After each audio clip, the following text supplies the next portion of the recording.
Forces. तो अपने को बहुत बेसिक सी चीज, work done by conservative force होता है minus of change in potential energy. Just remember this statement, ठीक है। इसके बारे में भी हम और बातें करेंगे। फ्रीक्वेंट ऊर्जा पहले समझना कि वो जो तुमने बचपन में पढ़ा काइनेटिक प्लस पोटेंशियल एनर्जी का समेशन क्या होता है। पहले समझते हैं कि work done by conservative force is minus of change in potential energy के बराबर। तो बहुत सिंपल चीज है, लेट्स अंडरस्टैंड द आइडिया की क्या है। This is what is written work done by conservative force.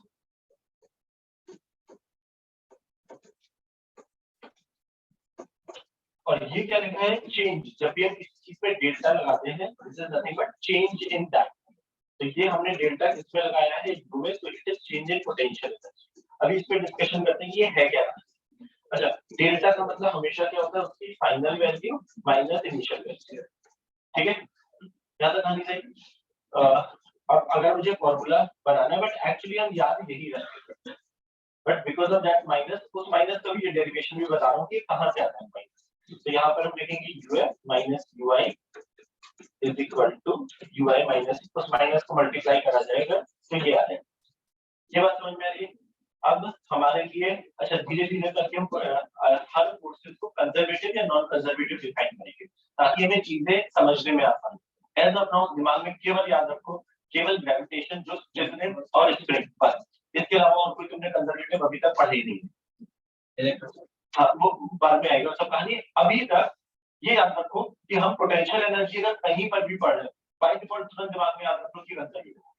उल्टा भी सोचने का, वैसे देखो तो बहुत सारी कहानी है जो हम डिस्कस करेंगे, बट अगर पोटेंशियल एनर्जी तुम्हें किसी चीज की पता है तो तुरंत सोच लो कि कंजर्वेटिव, ठीक है। कंजर्वेटिव फोर्स के लिए पोटेंशियल एनर्जी, अब हम वो फॉर्मूला डेरिवेशन करेंगे।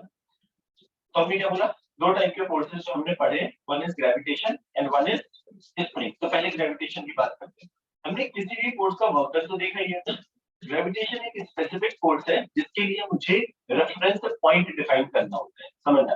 बचपन में जो पढ़ते थे उसको रिलेट करा रहा हूँ। जो बोलते थे कि अगर पार्टिकल अर्थ से ऊपर जाता है तो उसकी पोटेंशियल एनर्जी mgh अमाउंट से बढ़ जाती है, नीचे आता है तो कम हो जाती है। ये हमने छोटी सी चीज याद करी थी, अब उसको एक्चुअल कहानी क्या होती है वो समझते हैं। Suppose this is my ground,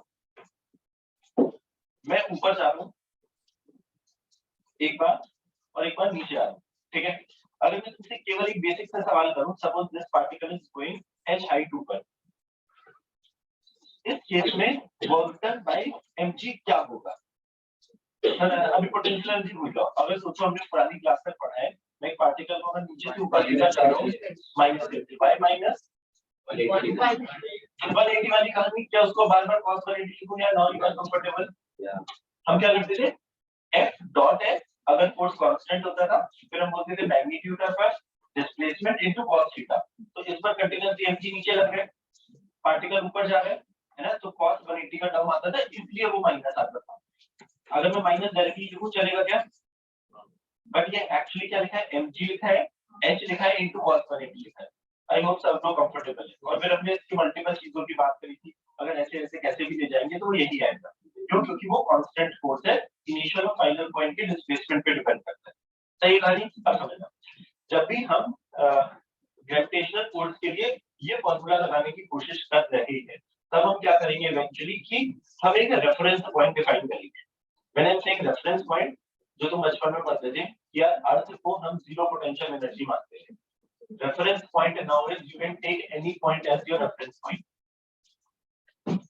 ऐसे क्यों लेट आते हो? सर वो रिक्शा भी अरे मुझे नहीं बहाना मारो। अरे यार भाई तेरे सुनो वाला लेट ही आने वाली। नहीं हां इतना मेट्रो का पास रिन्यू करा रहा है। रिन्यू करा 9 को सबके बहाने का मतलब अलग लगता है। हां सब लोग पहले डिस्कस कर लेंगे कि कोई बहाना नहीं मारेंगे। मेट्रो का पास बच्चे मिनट लेट है। सर अभी तो लेक्चर नहीं भाई, बहुत देर हो गई। ऑनलाइन क्योंकि यहाँ पे फोन का दिक्कत है ना, क्लास लेक्चर 7:30 शुरू हो गया। ओके हाँ क्या बोल रहे थे, पहले पास करो भी ऐसी चल रहा है ना। अबे आवाज नहीं आती है, अभी ये सुंदर आवाज सुनने को मिल रही है ना फैन के साथ बोलता है। ओके चलो, so the point is come back. तो हम जो बचपन में बोलते थे ग्राउंड को जीरो पोटेंशियल एनर्जी, वो जीरो हमारा रेफरेंस था, हमें बताया गया था कि ग्राउंड पर जीरो होती है। Now what you can do is कि तुम्हें जो मन हो उस एक जगह को रेफरेंस पॉइंट ले सकते हो। Understand idea? हम हर बार बात क्या कर रहे हैं यहाँ पे, डेल्टा यू। डेल्टा का मतलब है चेंज। चेंज मतलब कितना, उसकी final value minus initial value. So whenever we will talk about mg का potential energy, you have to define, not can, you have to define the change। तो change के लिए हमेशा एक reference point लेना है। reference point क्या हो सकता है, जो तुम्हारा मन हो, you can take that reference point। तो मैं अभी सेम प्रॉब्लम में दो अलग अलग रेफरेंस पॉइंट लेके दिखा रहा हूँ, एंड लेट्स चेक कि क्या आंसर सेम आता है कि नहीं। तो हमें पता लग जाएगा कि we can take anything as a reference point। Suppose जो तुमने बचपन में पढ़ा है कि रेफरेंस पॉइंट हम ग्राउंड को जीरो बोलते थे, तो मैं पहले ग्राउंड ही लेगा। सो सपोज, अच्छा एक चीज और, you capital you potential energy के डिनोट होता है, छोटा वाला यूज फॉर द वेलोसिटी। ना यू में छोटा वाला होता है ना, ठीक है, ये है, ठीक है। हमने क्या बोला, वर्क डन बाय mg सबको समझ में आ गया, जस्ट माइनस mgh। तो मैं यहां से स्टार्ट हो रहा हूँ, मेरा फाइनल ये है, right, this is by US. याद रखिए हमने फॉर्मूला क्या याद किया हुआ है, work done by conservative forces minus delta U, ठीक है। अगर मैं नीचे से ऊपर जा रहा हूँ तो समझना, एक बार ये चेक करना चाह रहा हूँ, ठीक है। यहाँ से जब भी हम ऊपर जा रहे हैं तो पोटेंशियल एनर्जी हमारे पास, जो हमने बचपन में पढ़ी कि अगर हम ऊपर जाते हैं तो हो जाती है प्लस mgh, ये पढ़ा है। अब इन सबको दोनों चीजों को क्रॉस वेरीफाई करते हैं कि जो हमने पढ़ा था वो सही था या नहीं, उसको क्रॉस वेरीफाई करते हैं। सुनना, minus delta U delta U क्या है, फाइनल माइनस इनिशियल, राइट। देखो यहाँ पे माइनस साइन आ रहा है, फाइनल वैल्यू जो तुमने पढ़ी थी वो थी माइनस है, मतलब माइनस को ब्रैकेट में लिखा हूँ। फाइनल वैल्यू है प्लस mgh, इनिशियल वैल्यू जो मैंने रेफरेंस पॉइंट माना है वो ये है। तो कहने से मेरे पास फाइनल आंसर आ रहा है माइनस mgh। तो कहने से work done by conservative force match हो रहा है। मतलब अगर मुझे या तो कंजर्वेटिव फोर्स का वर्क डन निकालना है तो हम या तो एक्चुअली मैं फोर्स और डिस्प्लेसमेंट मल्टीप्लाई करूं, cos थीटा मल्टीप्लाई करूं, या फिर हम डायरेक्टली बोल सकते हैं कि अगर मुझे पोटेंशियल एनर्जी ज्यादा कंफर्टेबल है, आई टेल यू कि कहां पर क्या यूज करना बेटर है। अगर मुझे ये जीरो, ये तुरंत प्लस mgh पता लग गया, उनका डिफरेंस तुरंत पता लग गया, फाइनल माइनस इनिशियल तुरंत वो प्लस mgh आया, एंड लास्ट चीज फिर हमें क्या पता लगी कि उसमें माइनस लगा। एक बार जल्दी देखो फटाफट, यहाँ तक चाहिए पक्का। एक काम कर रहा हूँ मैं, अब रेफरेंस पॉइंट चेंज कर रहा हूँ। एक काम करोगे, quickly can you right this thing down first. इसको छोड़ के ये पोटेंशियल एनर्जी वाली चीज ये लिख दो, तो उसको कंपेयर करें। क्या कोई नया बहाना है तेरे पास? बाकी को नोट करो, लोकल इसी रहना है।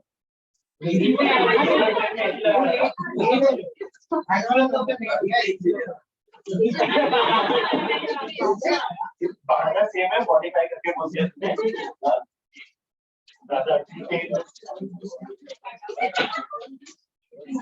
और एक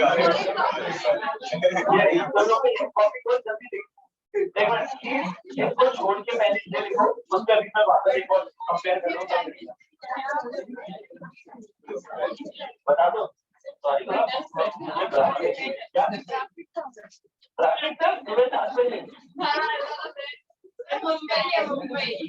क्या आपकी गाड़ी में जल्दी आ जाएगा। सब लोग एक गाड़ी लेकर दुनिया में कोई जल्दी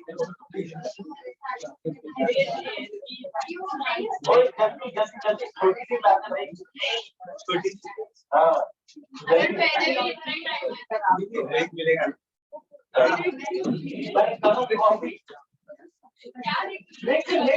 ये सब आजकल तो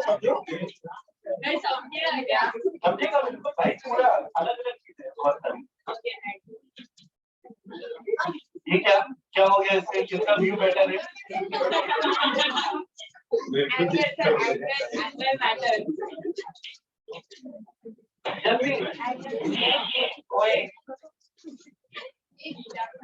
पहली क्लास अब तो पढ़ लो, दूसरी क्लास में दोनों पहली क्लास में पढ़ लो। नहीं मुझे मैं बोल रहा हूँ ना, हमारी आज पहली बार पहली क्लास है ना।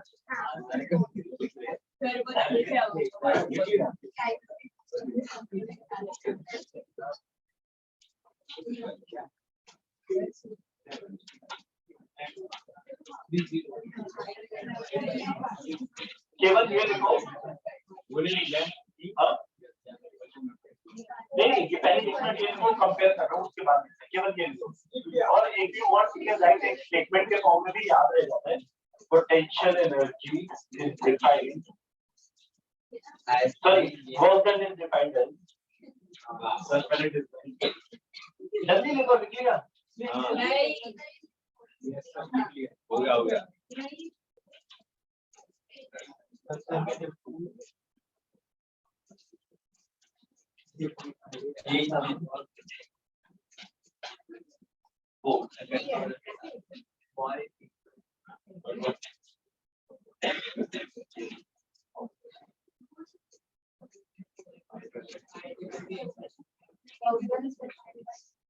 Work done by conservative force is also defined as change in potential, negative or change in potential.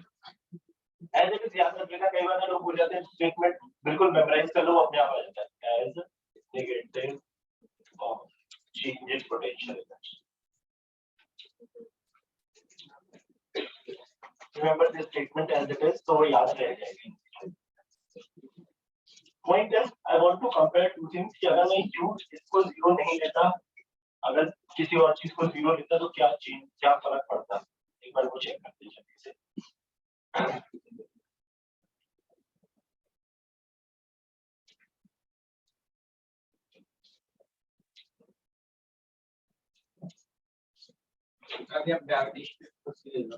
हाँ, अब मैं रेफरेंस पॉइंट चेंज कर रहा हूँ, ये नोट कर लिया ना?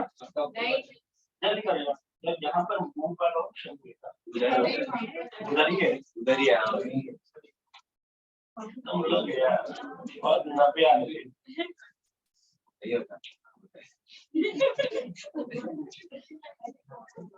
देखिए ना, वो सब होता है। हाँ,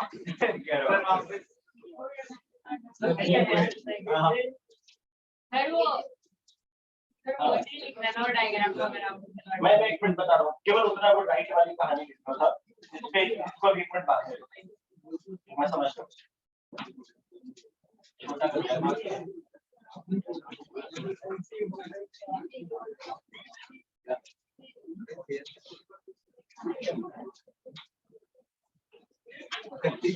यार इंटरेस्टिंग चीजें पर क्विकली देख लो, मैं फिर से सेम चीज रिपीट कर रहा हूँ। एम मास का पार्टिकल फिर से मैं नीचे से ऊपर ही ले जा रहा हूँ, एच हाइट, ठीक है। फिर से वर्क डन बाय mg क्या होगा, माइनस mg, उसको क्या लेना देना।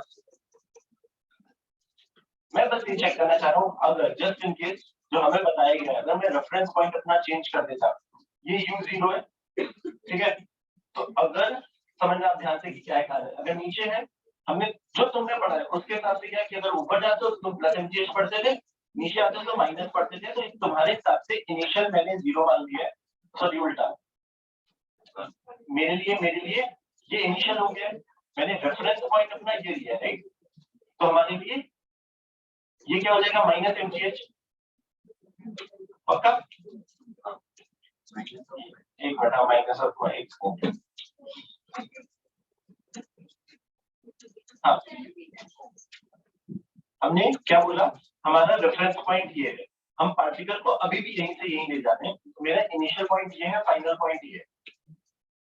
एक बार बस क्विकली चेक करते हैं, ठीक है। हमने क्या बोला, वर्क डन बाय mg है, सही है।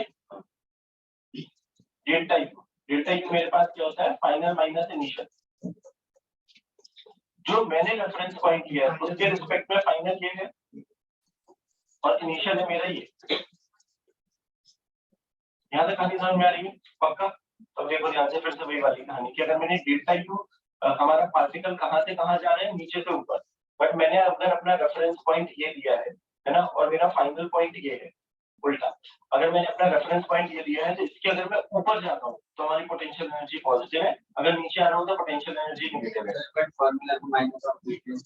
अभी वही चीज समझाना चाहता हूँ। तो work done by conservative force हमने क्या बोला था, it is change in potential energy. तो हमने, अगर मैं यहाँ से, या एक बार ये समझना, ये ऊपर से नीचे ले आए तो हमारे लिए प्लस समझ में आ जाएगा, वो बेटर समझ में आ जाएगा। अगर मैं क्या गड़बड़ कर दिया,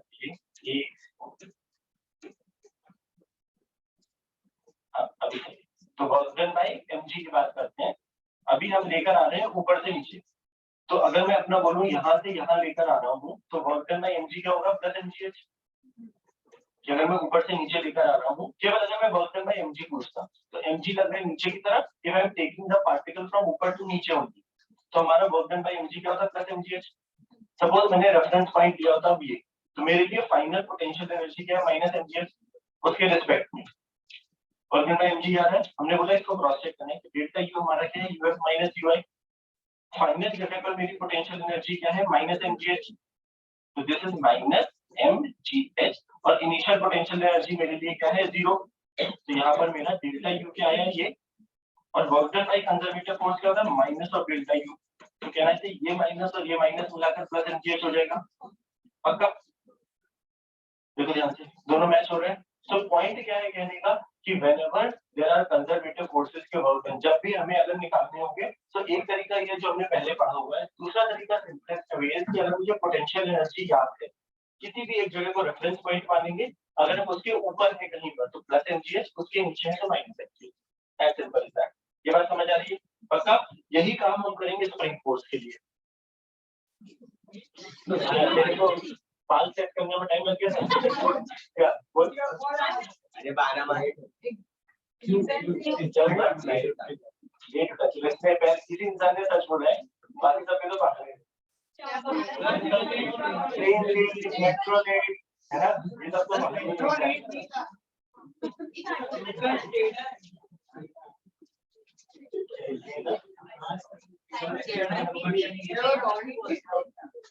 ये एक्चुअली आइडेंटिटी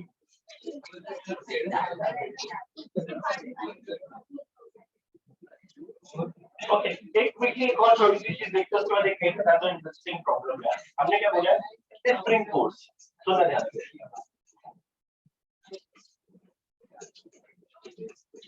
स्प्रिंग फोर्स की जो पोटेंशियल एनर्जी होती है ना, होती है हाफ के एक्स स्क्वायर। ठीक है, अब समझना उल्टा कहानी हम क्या ध्यान रखने वाले हैं। Do you remember this thing? हमने स्प्रिंग फोर्स की बहुत डिटेल में डिस्कशन किया है। सपोज वो अपनी नेचुरल लेंथ पर है और मैं उसको एक्स लेंथ से खींच रहा हूँ, so this is my final position, this is my initial position। ठीक है, work done bye spring force क्या होता था इस केस में? वर्क माइनस हाफ के स्क्वायर। याद करो कि हम ऐसे ले जा रहे थे, स्प्रिंग फोर्स लगना था पीछे, इसलिए वो cos 180 का minus kx sorry kx into dx होता था और cos 180 आता था। जब हम इंटीग्रेट करते थे तो work done bye spring force आता था माइनस हाफ के एक्स स्क्वायर। वहां पर अगली क्लास में 2-3 प्रॉब्लम भी करे थे, इसको एज इट इज ऐसे मत याद रख लेना। तो जब भी नेचुरल लेंथ से एक्सटेंशन या कंप्रेशन होता है तब माइनस हाफ के एक्स स्क्वायर। अगर मैं पार्टिकल को खींच के छोड़ा है तो स्प्रिंग फोर्स भी इधर था और पार्टिकल भी ऐसे जा रहा था, तब हाफ के एक्स स्क्वायर था। तो whenever particle from its natural length is being extended or compressed, then it is a minus half k x square, right? तो अब क्या याद रखना है अपने को समझना, डेल्टा यू समझना। अब उल्टा एक और चीज समझा रहा हूँ कि डेल्टा यू क्या हमने याद किया है, डब्ल्यू सी हमने याद किया है माइनस ऑफ डेल्टा यू, तो डेल्टा यू को मैं माइनस ऑफ डब्ल्यू सी भी बोल सकता हूँ। अब क्या याद रखेंगे समझ, तो ये माइनस अगर मैं यहाँ पे डालूं तो प्लस हाफ के एक्स स्क्वायर आ जाएगा। अब reference point in case of spring कैसे डिफाइंड है नाउ अंडरस्टैंड। जब स्प्रिंग अपनी नेचुरल लेंथ में होती है तब हम बोलते हैं, क्योंकि वहां पर एक्स क्या है, स्प्रिंग की लेंथ नहीं है, स्प्रिंग कितनी एक्सटेंडेड है या कितनी कंप्रेस है फ्रॉम इट्स नेचुरल लेंथ। तो यहाँ पर एक स्टैंडर्ड बना दिया गया है दैट कि जब भी हमारे पास स्प्रिंग अपनी नेचुरल लेंथ पे होती है विच इज दिस थिंग, यहाँ पर उसकी पोटेंशियल एनर्जी 0 डिफाइंड है। रिमेंबर वहां पर रेफरेंस पॉइंट मेरा मन है कि मैं कहां पर लेना चाह रहा हूं in case of gravitation. Spring के केस में it is a very standard thing कि जहां पर स्प्रिंग अपनी नेचुरल लेंथ पे होती है उसको हम u0 बोलते हैं, चाहे वो खींची हुई हो या दबी हुई हो। तो हमारी पोटेंशियल एनर्जी कैसे डिफाइन है समझना, ये है uf minus ui is equal to half के एक्स स्क्वायर। हमने क्या बोला कि स्प्रिंग जब अपनी नेचुरल लेंथ में है तब उसकी पोटेंशियल एनर्जी 0 डिफाइन है। तो ये काइंड ऑफ ui 0 हो गया मेरे लिए। अगर ui 0 हो गया तो uf मेरे पास आ रहा है प्लस हाफ के एक्स स्क्वायर। ये बात समझ में आ रही है? तो अपने को क्या याद रखना है स्प्रिंग के बारे में, दिस इज 0 फॉर मी। हम याद रखेंगे स्प्रिंग की potential energy defined as half के x square. Just remember that's it. तो हमारे लिए इनिशियली फिर हो जाएगी हाफ के एक्स स्क्वायर, जब थोड़ा अपनी नेचुरल लेंथ पे वापस आएगी तो 0। तो अब प्लस पॉइंट क्या है कि स्प्रिंग अगर मुझे आंखों से खींची हुई दिख रही है या दबी हुई दिख रही है, मतलब उसके पास एक्स की वैल्यू कुछ है, अपने दिमाग में क्या रखना है, एक्स क्या था, एक्सटेंशन या कंप्रेशन, चाहे खींची हुई है चाहे दबी हुई है, स्प्रिंग के पास पोटेंशियल एनर्जी होगी जब स्प्रिंग खींची या दबी हुई है। जब वो अपनी नेचुरल लेंथ में है तो उसकी पोटेंशियल एनर्जी दी। याद रखना है। अब इसका यूज बताता हूँ, वो यूज बहुत इंटरेस्टिंग है। सो द पॉइंट इज हमें दो चीजें अभी याद रखनी है। क्या? एक वर्क डन बाय एमजी जो हम बात करते थे, अब हम उसको पोटेंशियल एनर्जी के फॉर्म में याद रखेंगे। क्या? ठीक है, रेफरेंस पॉइंट अगर उसके ऊपर है तो प्लस एमजी है, उसके नीचे है तो माइनस एमजी है।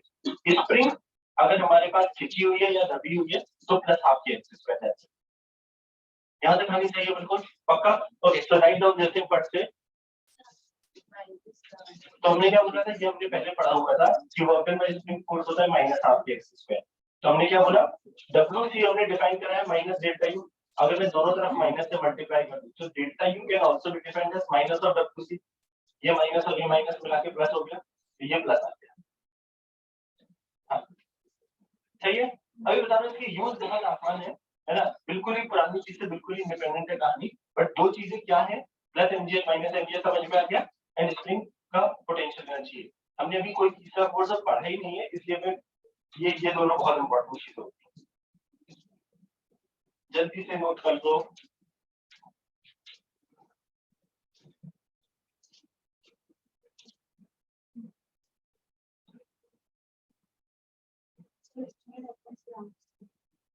अब वो वही मैं बोलूँ कि उससे फर्क नहीं पड़ता, मैं आ रहा हूँ इस चीज।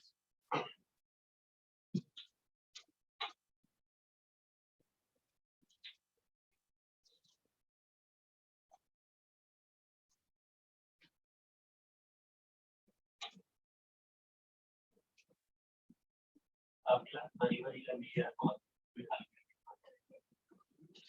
अभी भी कोई मिसिंग किसी को याद है? बहुत सारी तो नहीं, बहुत सारी है। 45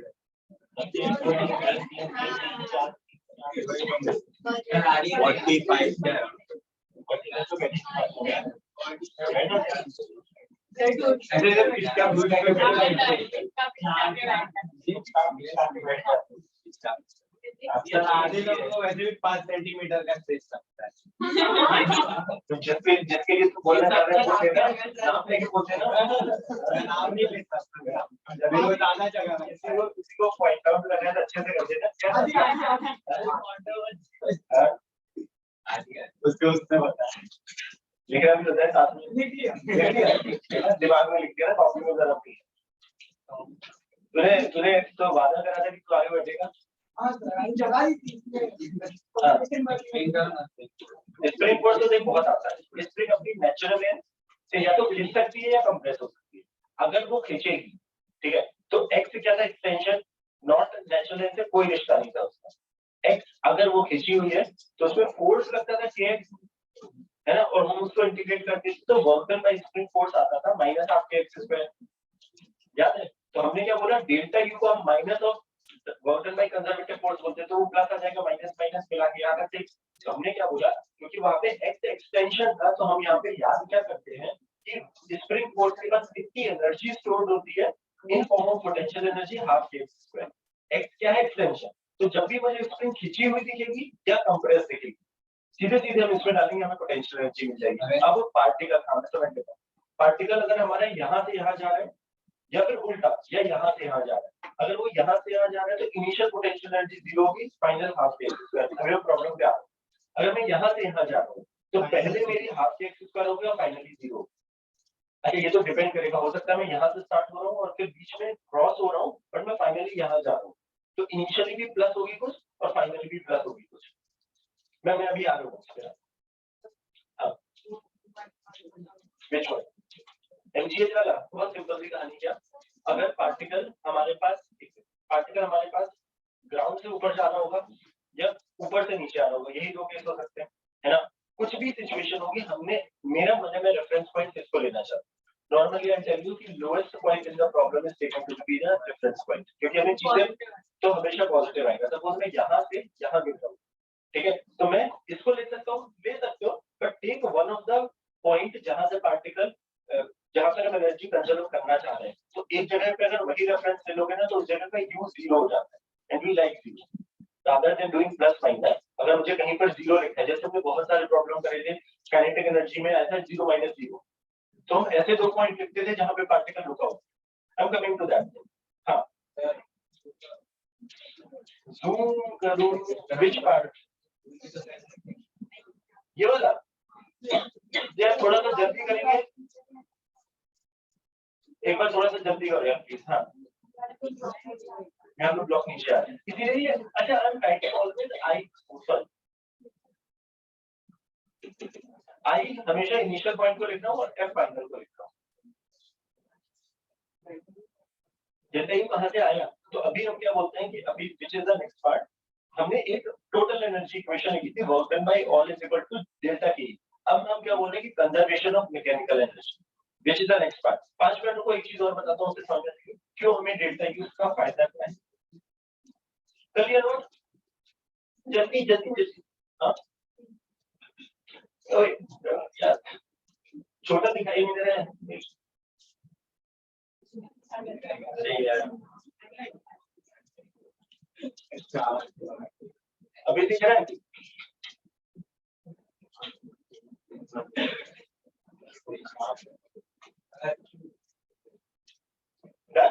पूरा okay. Right on next heading is conservation of mechanical energy. Conservation of mechanical energy. Conservation of mechanical energy. Mechanical energy हम किसको बोलते हैं?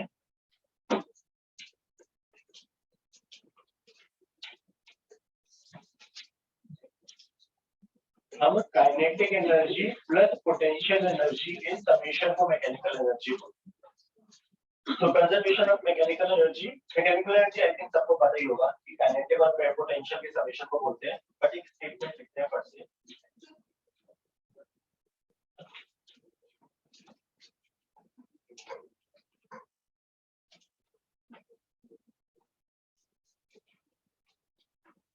एक छोटा सा statement, in presence of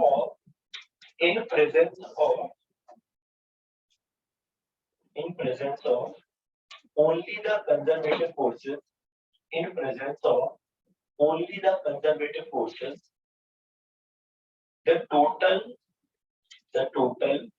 mechanical energy of a system, in presence of only conservative forces, the total mechanical energy of the system always remains constant. Always remains constant. In presence of only the conservative forces, the total mechanical energy of the system always remains constant. क्या मतलब समझिएगा? Mechanical energy, अब समझने का फायदा क्या है? Actual definition हमारी स्टार्ट हुई थी इससे, राइट? फिर हमने क्या बोला था? फोर्सेस को हम कितने टाइप से डिफाइन कर सकते हैं? बहुत सारे हो सकते हैं। अगर मैं ब्रॉडली डिफाइन करूं, या तो कंजर्वेटिव हो सकता है, नॉन कंजर्वेटिव हो सकता है, या फिर अगर majorly you want get to see कि सूडो फोर्स हो गया, ये हो गया, तो मैं सबको अदर लिखता हूं। कोई एक्सटर्नल हो गया, कुछ हो गया। स्टेटमेंट समझना क्या क्या लिखा है? In presence of only conservative forces. अगर मुझे आंखों से ऐसा दिख रहा है कि केवल कंजर्वेटिव फोर्सेस एक्ट कर रहे हैं, समथिंग लाइक क्या तुम्हारे लिए mg एट स्प्रिंग फोर्स, ठीक है? अगर नॉन कंजर्वेटिव भी जीरो है और कोई एक्स्ट्रा फोर्स लग ही नहीं रहा है, तो कंजर्वेटिव फोर्सेस हमने क्या याद किया? ये चीज WC बराबर होता है हमारे पास माइनस ऑफ डेल्टा यू के, तो हम यहाँ पे लिख रहे हैं minus of delta U is equal to delta T, ठीक है? किसी भी चीज का डेल्टा है final value minus initial value, तो minus U F minus U I, delta K is what? K final minus K initial. ये सब हमें करना नहीं है, अपने को डायरेक्टली याद रखना है और वो वैसे ही समझ में आ जाएगा। इसको मैं मल्टीप्लाई करूं तो यहाँ पर आएगा plus you I minus U F, इससे के आई को मैं लेफ्ट में ला रहा हूँ, तो यू आई यहाँ पर प्लस आया minus U I initial potential energy plus kinetic energy initial is equal to यहाँ पर के एफ लिखा है। ध्यान से देखो, यहाँ पर एक माइनस आया तो राइट में आपको वो प्लस हो जाएगा। तो जो तुमने बचपन में पढ़ा है ना, वो ये पढ़ा है। अब समझना ध्यान से कि क्या है, बचपन में कुछ पढ़ा नहीं है। Okay, so the point is चीज वैलिड है, बट कब वैलिड है? जब केवल कंजर्वेटिव फोर्सेस काम कर रहे हो तब। If only conservative forces are present, तो हम initial potential energy plus initial kinetic energy is equal to final potential energy plus final kinetic energy हमेशा कांस्टेंट रहेगा, केवल अगर कंजर्वेटिव फोर्सेस काम कर रहे हैं सिस्टम में तो। हमको कैसे पता चलेगा? तो अभी नहीं, हमने तो मैं तो बोल रहा हूँ उल्टा याद कर। हमने क्या याद कर लिया? अगर मुझे आंखों से दिख रहा है, अच्छा हमने एफबीटी बनाना सीख लिया। एफबीटी में हमने क्या सीखा कि कितने फोर्सेस हैं हम सब पता कर सकते हैं। अगर सिस्टम में केवल mg लग रहा है या फिर तुम्हारे लिए kf लग रहा है, तुम डायरेक्टली अप्लाई कर सकते हो। या फिर ऐसा तुम्हें दिखे कि कोई फोर्सेस ऐसे लग रहे हैं बट जिनका वर्क डन हमेशा 0 है, हमेशा, तो हमारे पास वो भी है वैलिड, वो हम अभी प्रॉब्लम के टर्म्स में बनाएंगे। हाँ, तो नॉर्मल कंजर्वेटिव इसी लेवल पर उस पे ही आ रहा हूँ अभी कि हम कैसे बात करेंगे। यहाँ तक कहानी क्लियर हो रही है? थोड़ी थोड़ी सी समझ में आ रही कहानी? पक्का? So write down quickly this thing and come to the same problem जो हमने पहले देखा था, उसको भी मैं डिफरेंट फॉर्मेट में बताता हूँ, ठीक है?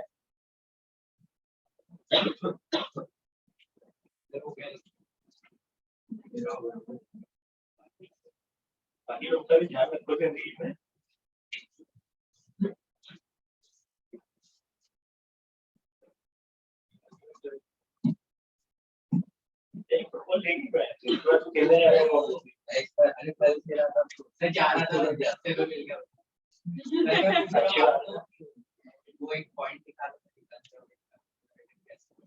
कंजर्वेटिव कैसे है? फोर्सेस कंजर्वेटिव कैसे है? तो एक तो हमने स्टार्टिंग में कहानी पढ़ी थी जब वेरिएबल फोर्सेस थे कि अगर वो पाथ इंडिपेंडेंट होता था तो कंजर्वेटिव होता, ठीक है? दूसरी चीज मैं क्या बोल रहा हूँ, अभी के लिए हम याद कर लेते हैं कि mg जैसे भी ग्रेविटेशनल फोर्सेस है ना, वो और स्प्रिंग फोर्स ये कंजर्वेटिव होते हैं, ठीक है? कभी 2 मिनट को भी प्रॉब्लम पे आ रहा हूँ, समझ में आए? सही है? बढ़े आगे?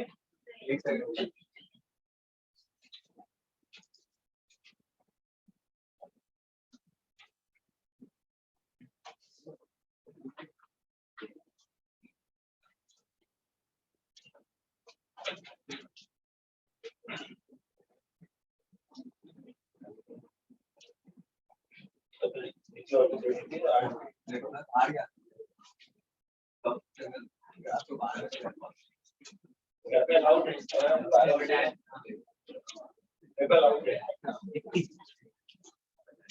ओके, डू यू रिमेंबर हमने एक प्रॉब्लम करा था जहां पर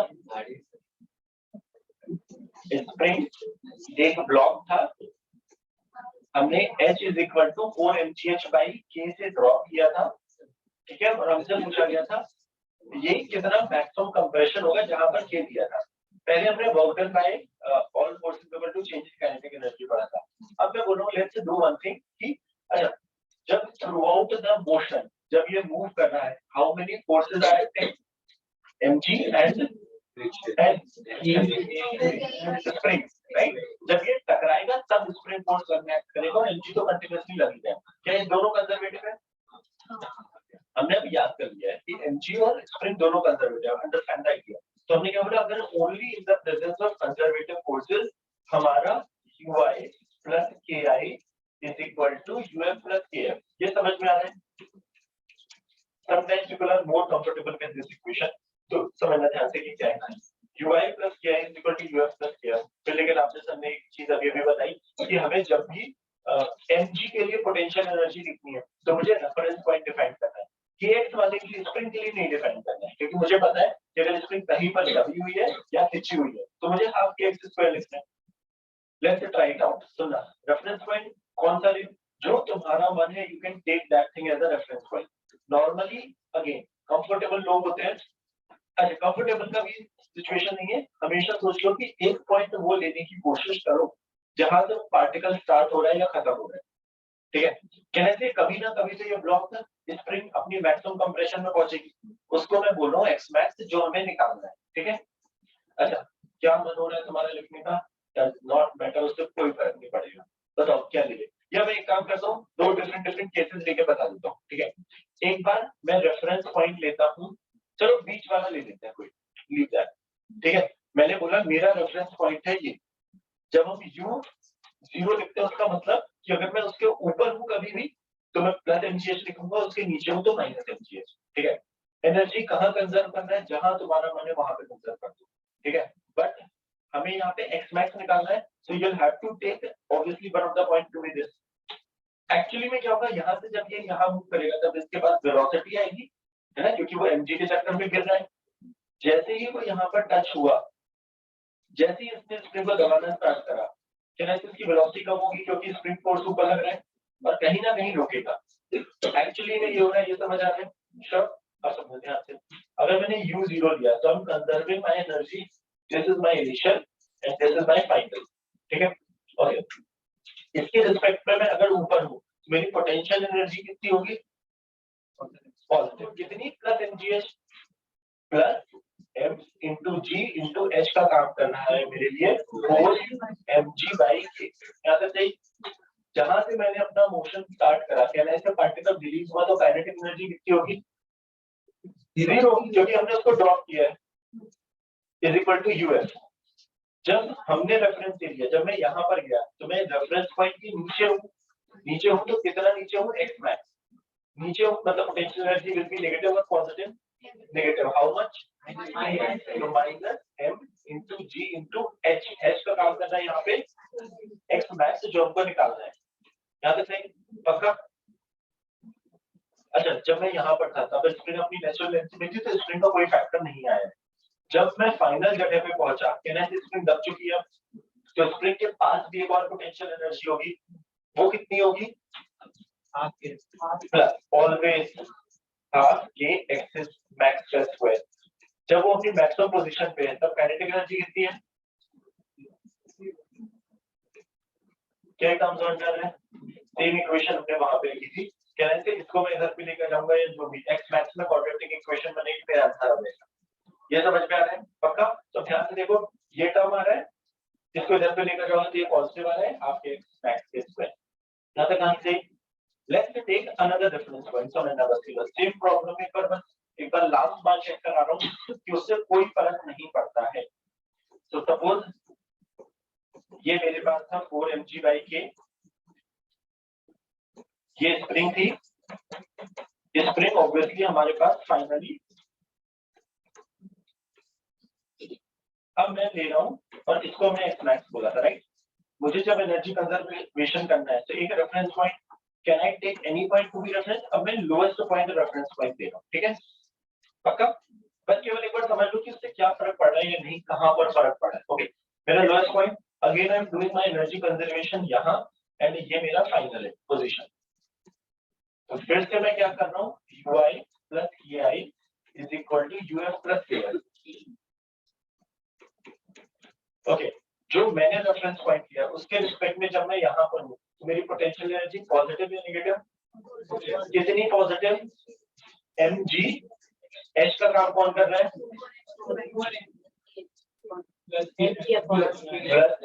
एक्स मैक्स। मैंने जब ये रेफरेंस पॉइंट लिया तो इसके रिस्पेक्ट में मैं कितना ऊपर हूँ, ये भी ऊपर हूँ और ये भी ऊपर हूँ, तो कहना है कि मेरी इक्वेशन में आएगा 4mg/k प्लस एक्स मैक्स। ये समझ में आ रहा है? पक्का? काइनेटिक एनर्जी कहना है अभी भी जीरो, फाइनल। जब जहां पर मैं पहुंचा वहां पर मेरी पोटेंशियल एनर्जी कितनी है, बिकॉज ऑफ mg, इसके रिस्पेक्ट में h का काम कौन करेगा, जीरो, फिर से जीरो, एग्जैक्टली। क्यों? क्योंकि जो मैंने रेफरेंस पॉइंट किया है मैं वहीं पर हूं, तो mg वाला टर्म का potential energy zero, but spring तो तभी है। स्प्रिंग को किससे मतलब है कि how much it is compressed, x max का स्क्वायर। ये मेरी टोटल फाइनल पोटेंशियल एनर्जी है। काइनेटिक एनर्जी ध्यान से देखो, ये दोनों इक्वेशन सेम लिखी, केवल लिखने का तरीका बदल गया है। इस एक्स मैक्स वाले टर्म को मैं उधर पे लेकर आऊं, कहना है mg कॉमन आएगा, दिस प्लस दिस, कहना है सेम लिखा है, तो इससे फर्क ही नहीं पड़ेगा कभी भी कि तुम रेफरेंस पॉइंट क्या ले रहे हो। तो रेफरेंस पॉइंट के ऊपर हो तो mg की पोटेंशियल एनर्जी पॉजिटिव, नीचे हो तो नेगेटिव। तुम्हें दो पॉइंट डिसाइड करने हैं only in the presence of conservative force. सही है? हाँ, हम लोग ऊपर से यहाँ पे ले लेते हैं रेफरेंस। हाँ, तो तभी हम लोग अगर ब्लॉक ड्रॉप करेंगे तो भी स्प्रिंग दबेगा, राइट? तो हाइट तो 4mg/a प्लस h मैक्स होना चाहिए ऊपर। स्प्रिंग को किससे मतलब है, स्प्रिंग अपनी नेचुरल लेंथ से कितनी दबी। अगर स्प्रिंग यहाँ पे अटैच होती और ये नेचुरल लेंथ होती तब हमारे पास वो टर्म आता ना। स्प्रिंग कितनी खींची हुई है, तो भाई मैं बोला तो इनिशियली जब मैंने यहाँ पर एनर्जी लिखी तब स्प्रिंग दबी थी या खींची थी क्या, नहीं, अपनी नेचुरल लेंथ में थी। तो स्प्रिंग की एनर्जी नहीं आएगी वहां पे। समझ में आ रहा है, पक्का, क्विकली, जल्दी जल्दी जल्दी जल्दी जल्दी।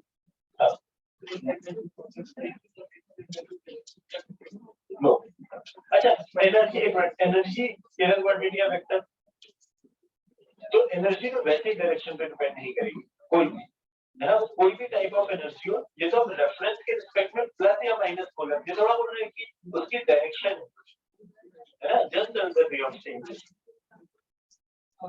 पक्का लिखो, एक आपको प्रॉब्लम अभी और कर रहे हैं, है ना, टू अंडरस्टैंड दिस आइडिया।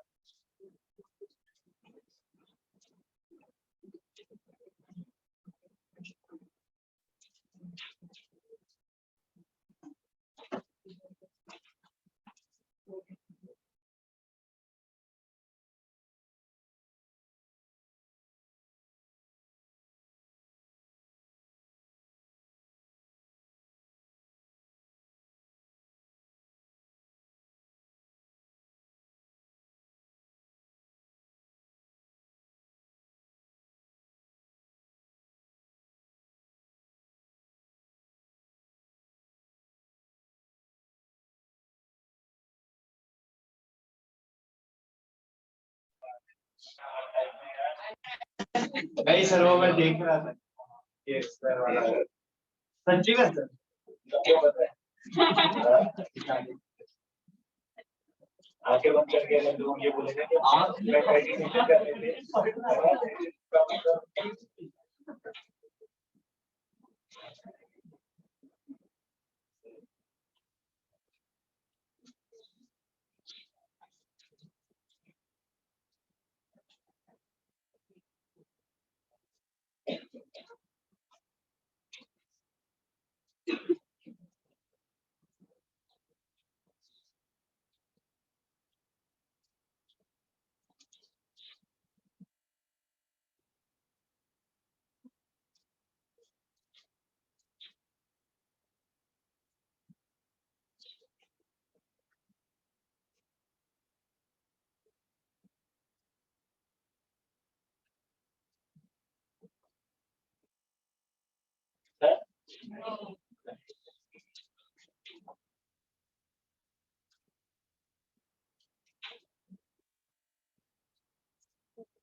अब हमने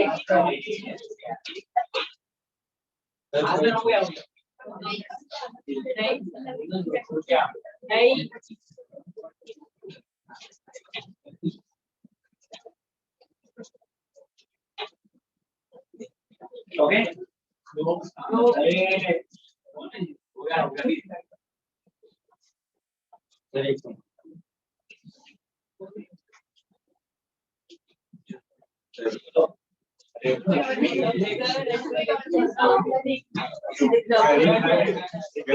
क्लास में आते जब तक तो ऐसी लिखने की आदत छूट जाती है,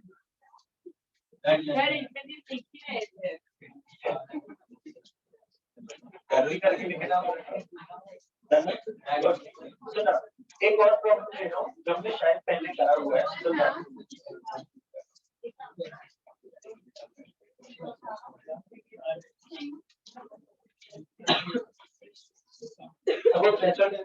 ठीक है, मैंने ब्लॉक को एक सर्टेन डिस्टेंस खींच के छोड़ा है, ठीक है, let's say that distance is 2a, एक m मास, ये स्प्रिंग कांस्टेंट है, ये मास का ब्लॉक मैंने यहाँ से छोड़ा है। एक तो प्रॉब्लम तो सुन ले, रावण को किसने मारा था प्रॉब्लम के बाद? सवाल सवाल तो सुन क्या रहा पहले, है ना? जवाब चाहिए तो गौर करो, वो भी गलत। ओके, अब अगर नॉर्मली सपोज ये मास, अगर मैंने इसको नेचुरल लेंथ से 2a खींच के छोड़ा तो मेरी इनिशियल पोजीशन ये है, ठीक है? सो फॉर मी, अच्छा मैं भी दो तीन डिफरेंट पार्ट में, सपोज मैं इस पॉइंट को बोल रहा हूँ a, ये वाले पॉइंट को बोल रहा हूँ b। अब अच्छा, क्या ये जब ये b तक आएगा तो रुक जाएगा क्या? नहीं, क्यों नहीं रुकेगा? क्योंकि उसके पास वेलोसिटी आ गई है। नेचुरल लेंथ उस पे नेट फोर्स 0 है, हाँ, बट नेट फोर्स 0 का मतलब ये नहीं है कि वो रुकेगा, क्योंकि जब वो यहाँ से यहाँ तक आया उसके पास वेलोसिटी आ गई। क्यों आ गई? क्योंकि उस पे कंटिन्यूअसली kx लग रहा था। एक्चुअल कहानी में ये हो रहा है। फिर ये पीछे जाएगा, kx लगने लगेगा ऑपोजिट, और ये कहीं ना कहीं आके रुकेगा फॉर श्योर, राइट? अगर मैं तुमसे डायरेक्टली बोलूं कि अगर मैंने 2a खींच के छोड़ा है तो कितने डिस्टेंस पे नेचुरल लेंथ यहाँ पे रुकेगा? 2a पर। बेसिक आइडिया हमारा ये बोलता है। ये बात समझ में आती है? श्योर, इसमें कोई दिक्कत नहीं। या सपोज मैं बोलूं कि मुझे नहीं पता, तो लेट्स से नेचुरल लेंथ से वो a डैश पे आके रुक रहा है, ठीक है? How many forces are acting, क्या हम कंजर्वेशन ऑफ मैकेनिकल एनर्जी लगा सकते हैं या नहीं, या फिर हमें करना पड़ेगा work done by all forces equal to change in kinetic energy? Let's understand that. अगर मैं तुमसे इसके एफबीडी में पूछूं कितने फोर्सेस लग रहे हैं through out the motion? Normal and spring. तो यार अब चक्कर कैसे ना समझेगा, एमजी और स्प्रिंग के बारे में तो हम लगा ही सकते हैं, नॉर्मल के साथ क्या है? यार नॉर्मल मुझे पता नहीं है, तो समझना नॉर्मल लग कैसे रहा है 100% ऊपर, और ब्लॉक का मोशन हो रहा है ऐसे, तो वो 0 हो जाएगा। अंडरस्टैंड? क्योंकि हर इंस्टेंट में block is moving perpendicular to the normal, तो नॉर्मल लग रहा है बट उसका वर्क डन है ही नहीं, तो वो cos 90 है। In case of all the forces, हमने स्टेटमेंट लिखा था कि इन the presence of only conservative forces mechanical energy is conserved. यहाँ पर भी हम अप्लाई कर सकते हैं। द रीजन इज कि जो फोर्स का वर्क डन मुझे पोटेंशियल एनर्जी नहीं पता है, समथिंग लाइक नॉर्मल, वो हर बार हर इंस्टेंट पे 90 डिग्री है डिस्प्लेसमेंट से, तो वर्क डन बाय नॉर्मल वैसे ही 0 है। तो क्या हम यहाँ पे भी लगा सकते हैं? यस, बिकॉज जो फोर्स की पोटेंशियल एनर्जी मुझे नहीं पता है, विच इज नॉर्मल, उसका work done any which way is 0। क्या ये बात समझ आ रही है? फिर वो डिस्प्लेसमेंट परपेंडिकुलर नहीं होगा तो हमें नहीं, फिर हम work done by all force equal to change in kinetic energy. अभी मैं आ रहा हूँ, क्या क्या? हाँ, mg का भी 0 है। mg का नहीं भी 0 होता तो हम लगा ही सकते थे, बट नॉर्मल का 0 है, वो इम्पोर्टेंट, ठीक है? अच्छा, तो अभी इसमें दो सवाल है। अच्छा, मैं अगर तुम्हें a डैश की वैल्यू पूछता, तो अगर मैं तुम्हें बोलूं कि यहाँ और यहाँ पर कंजर्वेशन ऑफ मैकेनिकल एनर्जी लगाओ, तो मैं बोलता ua plus kinetic energy at a बराबर uc plus kinetic energy at t। ua, जब हमारा ब्लॉक 2a खींचा हुआ है, तो मैं यहाँ पर टर्म क्या लिखूंगा? हाफ k x का टर्म कॉल करेगा 2a का स्क्वायर, काइनेटिक एनर्जी वहां पर 0।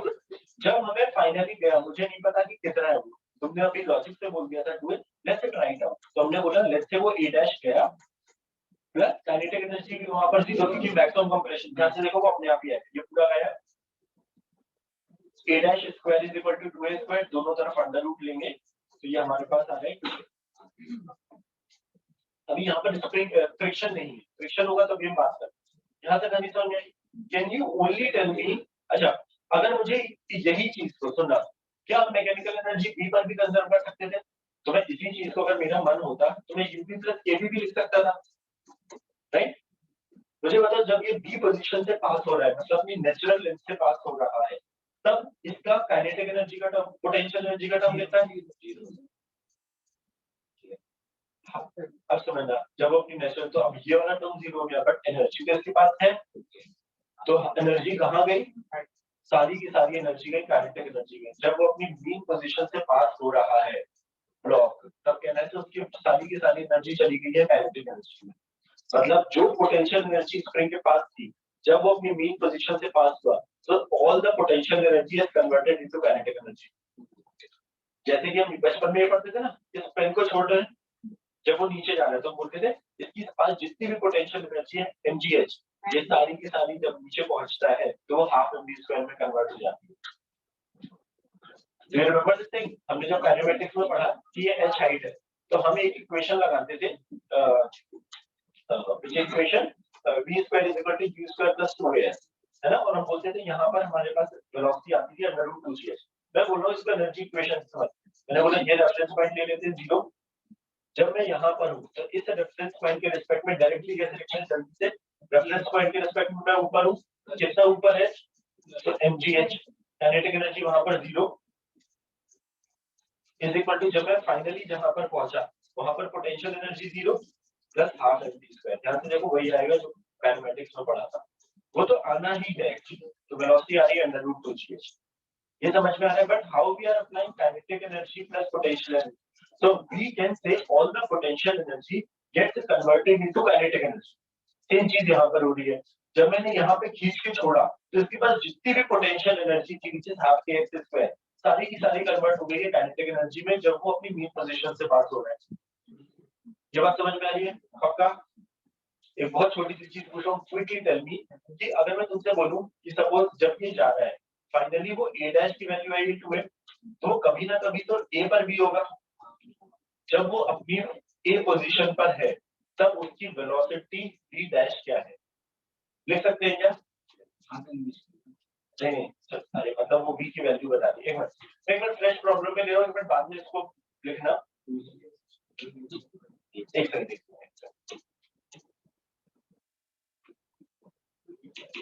सुना जाता, मैंने फिर से सेम प्रॉब्लम किया, only try writing down the ये हमारी नेचुरल लेंथ, हमने इसको 2a खींच के छोड़ा, जब ये अपने मीन पोजीशन से a डिस्टेंस पर है, ठीक है, इस टाइम पर इसकी वेलोसिटी क्या होगी, v ओनली। इसकी वेलोसिटी क्या होगी, हम कैसे लिखेंगे? Can you try writing down the equation? हमें क्या क्या गिवन है, हमें इसका मास गिवन है, स्प्रिंग कांस्टेंट गिवन है, बस और कुछ नहीं गिवन है, और a गिवन। तो हमने क्या बोला, जब हमने 2a खींच के छोड़ा, है ना, हमने क्या देखा था, ये इवेंचुअली 2a तक जाएगा क्योंकि एनर्जी कंजर्व रखनी है इसको, जितना खींच के छोड़ा है उतना ही उधर जाएगा, उतना ही दबेगा। जब मतलब वो a से पास हो रहा है, मतलब कुछ ना कुछ उसके पास वेलोसिटी होगी, तभी तो वो और आगे 2a जा रहा है, right? What I am asking you is, जब वो अपनी a वाली पोजीशन पे पास हो रहा है उसकी वेलोसिटी कितनी होगी, अगर मुझे निकालनी है तो कैसे लिखूंगा? Try writing down the equation ui plus ki is equal to uf plus kf between what point, जहां से हमने छोड़ा और जब वो पास हो रहा है a वाली पोजीशन, उसको एक बार लिखने की कोशिश करो। तो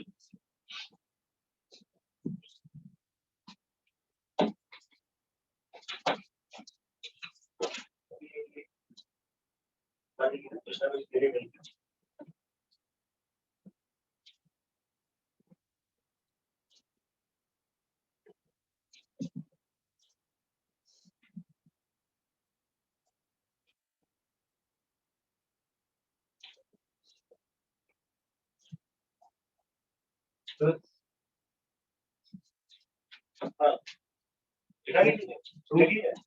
एक बार सबको लिख लीजिए। हाँ, सब लोग इसके बाद देखो सॉल्व मत करो, only try writing down ui plus ki is equal to uf plus kf, बस उतना ही लिखने की कोशिश करो।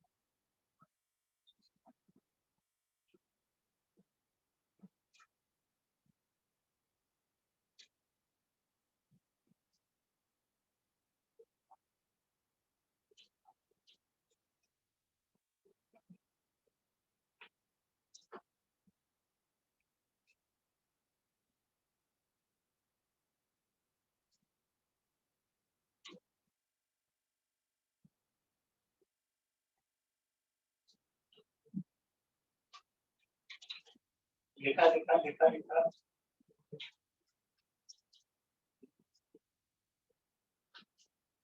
किस पॉइंट पे लिख सकते हैं, डज नॉट मैटर, जो भी तुम्हें दो पॉइंट जहां पर मुझे इनिशियल जहां से छोड़ा है, जहां से वो पास हो रहा है वही 2 पॉइंट, ठीक है, लिखा। अच्छा मतलब सॉल्व मत करो, लिखा है क्या, एनर्जी का इज इक्वल टू के पहले का क्या होता है? अच्छा सॉल्व कर दिया तुमने, ठीक है वेक्टर, ओके। हाँ, किसी और ने लिखा आगे, लिख दिया, वैल्यू छोड़ दो, लिखना लिख, बाकी तो मैथ इक्वेशन लिखने के बाद तो इधर उधर करना है, वो सब होता है। किसने कोई और बताएगा? Value value value value value बहुत आसान है, नॉट दैट डिफिकल्ट। अच्छा बता क्या लिखा है?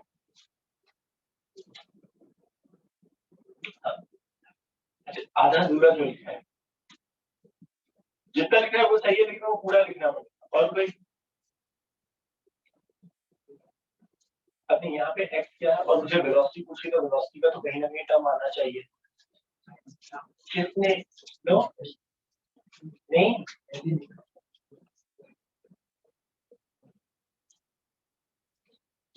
जल्दी जल्दी जल्दी जल्दी जल्दी यार। अच्छा एक बार मैं वापस सुन रहा हूँ, बहुत आसान।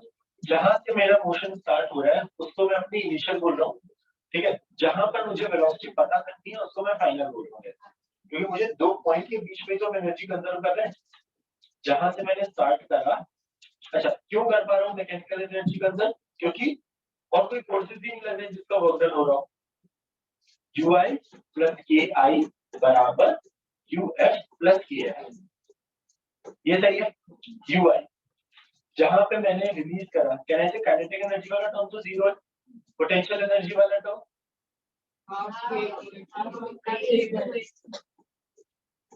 जहां पर मैं फाइनल पहुंच रहा हूँ उस टाइम पे स्प्रिंग कितनी दबी हुई है, एक, तो उसके पास कितनी एनर्जी होगी स्प्रिंग के पास, हाफ के ए स्क्वायर। अभी बाकी एनर्जी कहाँ गई? कहीं तो गई, मेरे पास पहले ज्यादा है, कैसे पता मुझे ज्यादा है? पहले मेरा 2a खींचा हुआ है, तो मेरे पास ज्यादा एनर्जी है। जब मेरा x दबा तो मेरे पास पूरी की पूरी एनर्जी थोड़ा कन्वर्ट हुई, मतलब कहीं ना कहीं एनर्जी बची हुई होगी। तो हमारे पास understand the basic idea, I have 100 joule का एनर्जी, मेरी 50 जूल फिर से वापस उसमें चली गई, बट 50 जूल कहीं और भी तो गई, कहाँ गई? काइनेटिक एनर्जी में। इस केस में तो और कोई एनर्जी है ही नहीं, तो बाकी बची हुई एनर्जी कहाँ गई? काइनेटिक एनर्जी में। ध्यान से देखो, क्या बहुत मुश्किल है कहानी के, तो फिर लिखना भी पड़ेगा ना। अभी फ्रिक्शन नहीं, फ्रिक्शन में भी आ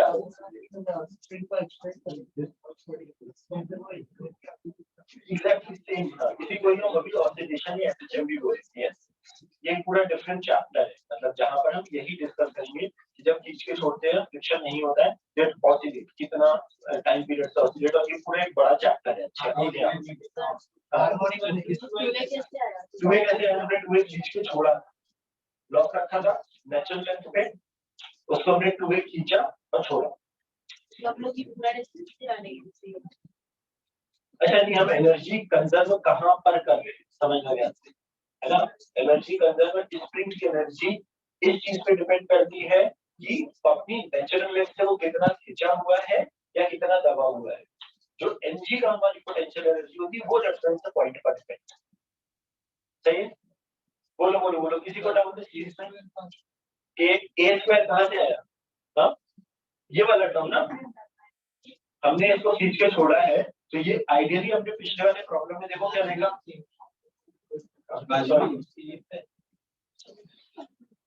हाँ जब हमने इसको 2a खींच के छोड़ा था तभी कितना गया था वापस 2a, वहां पे जाके रुका था, मतलब उसने ए वाली पोजीशन को भी क्रॉस किया होगा। तो हमने पूछा कि अगर वो ए वाली पोजीशन को जब क्रॉस कर रहा है तो वेलोसिटी कितनी है उसकी, तो जब वो दबा हुआ है तो उसके पास इतनी पोटेंशियल एनर्जी भी तो है।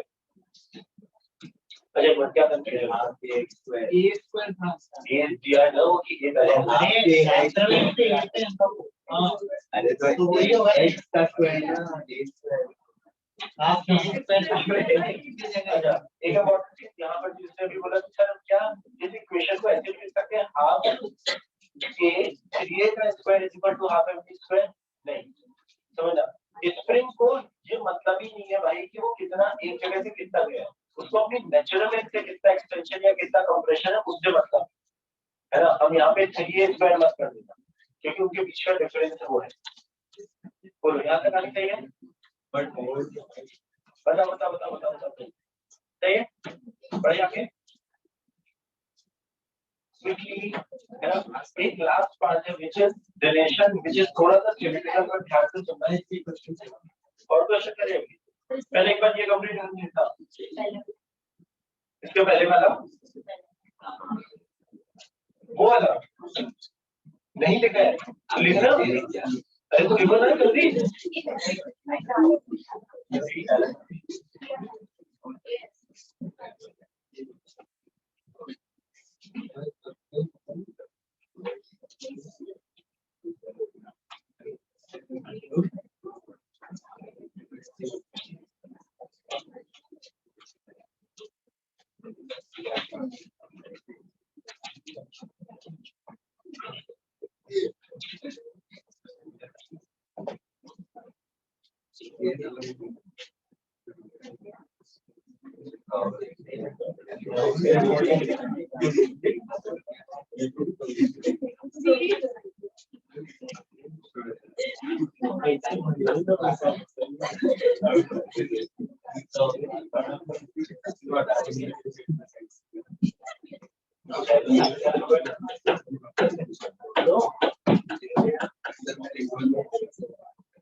किसी को ज्यादा इंटरेस्ट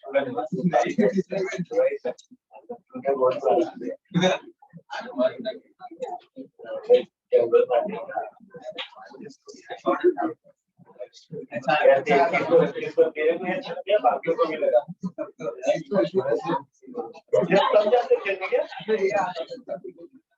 और उसके बाद तो फिर घर जाके फुटबॉल देखता भी है ना। जी सर उसके बॉर्डर टाउन वाली तरफ से जाते गोरेगांव तो गोरेगांव जाता है गोरेगांव जाता है वर्सोवा से वर्सोवा के पास गोरेगांव नहीं यहाँ पे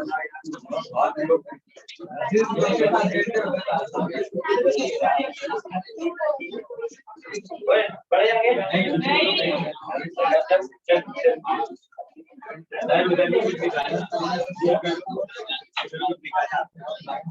अरे ये नहीं वो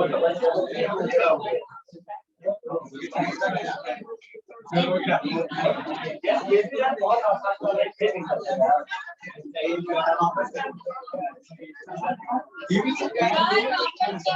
आ गया होगा ना ये मुझे बहुत टाइम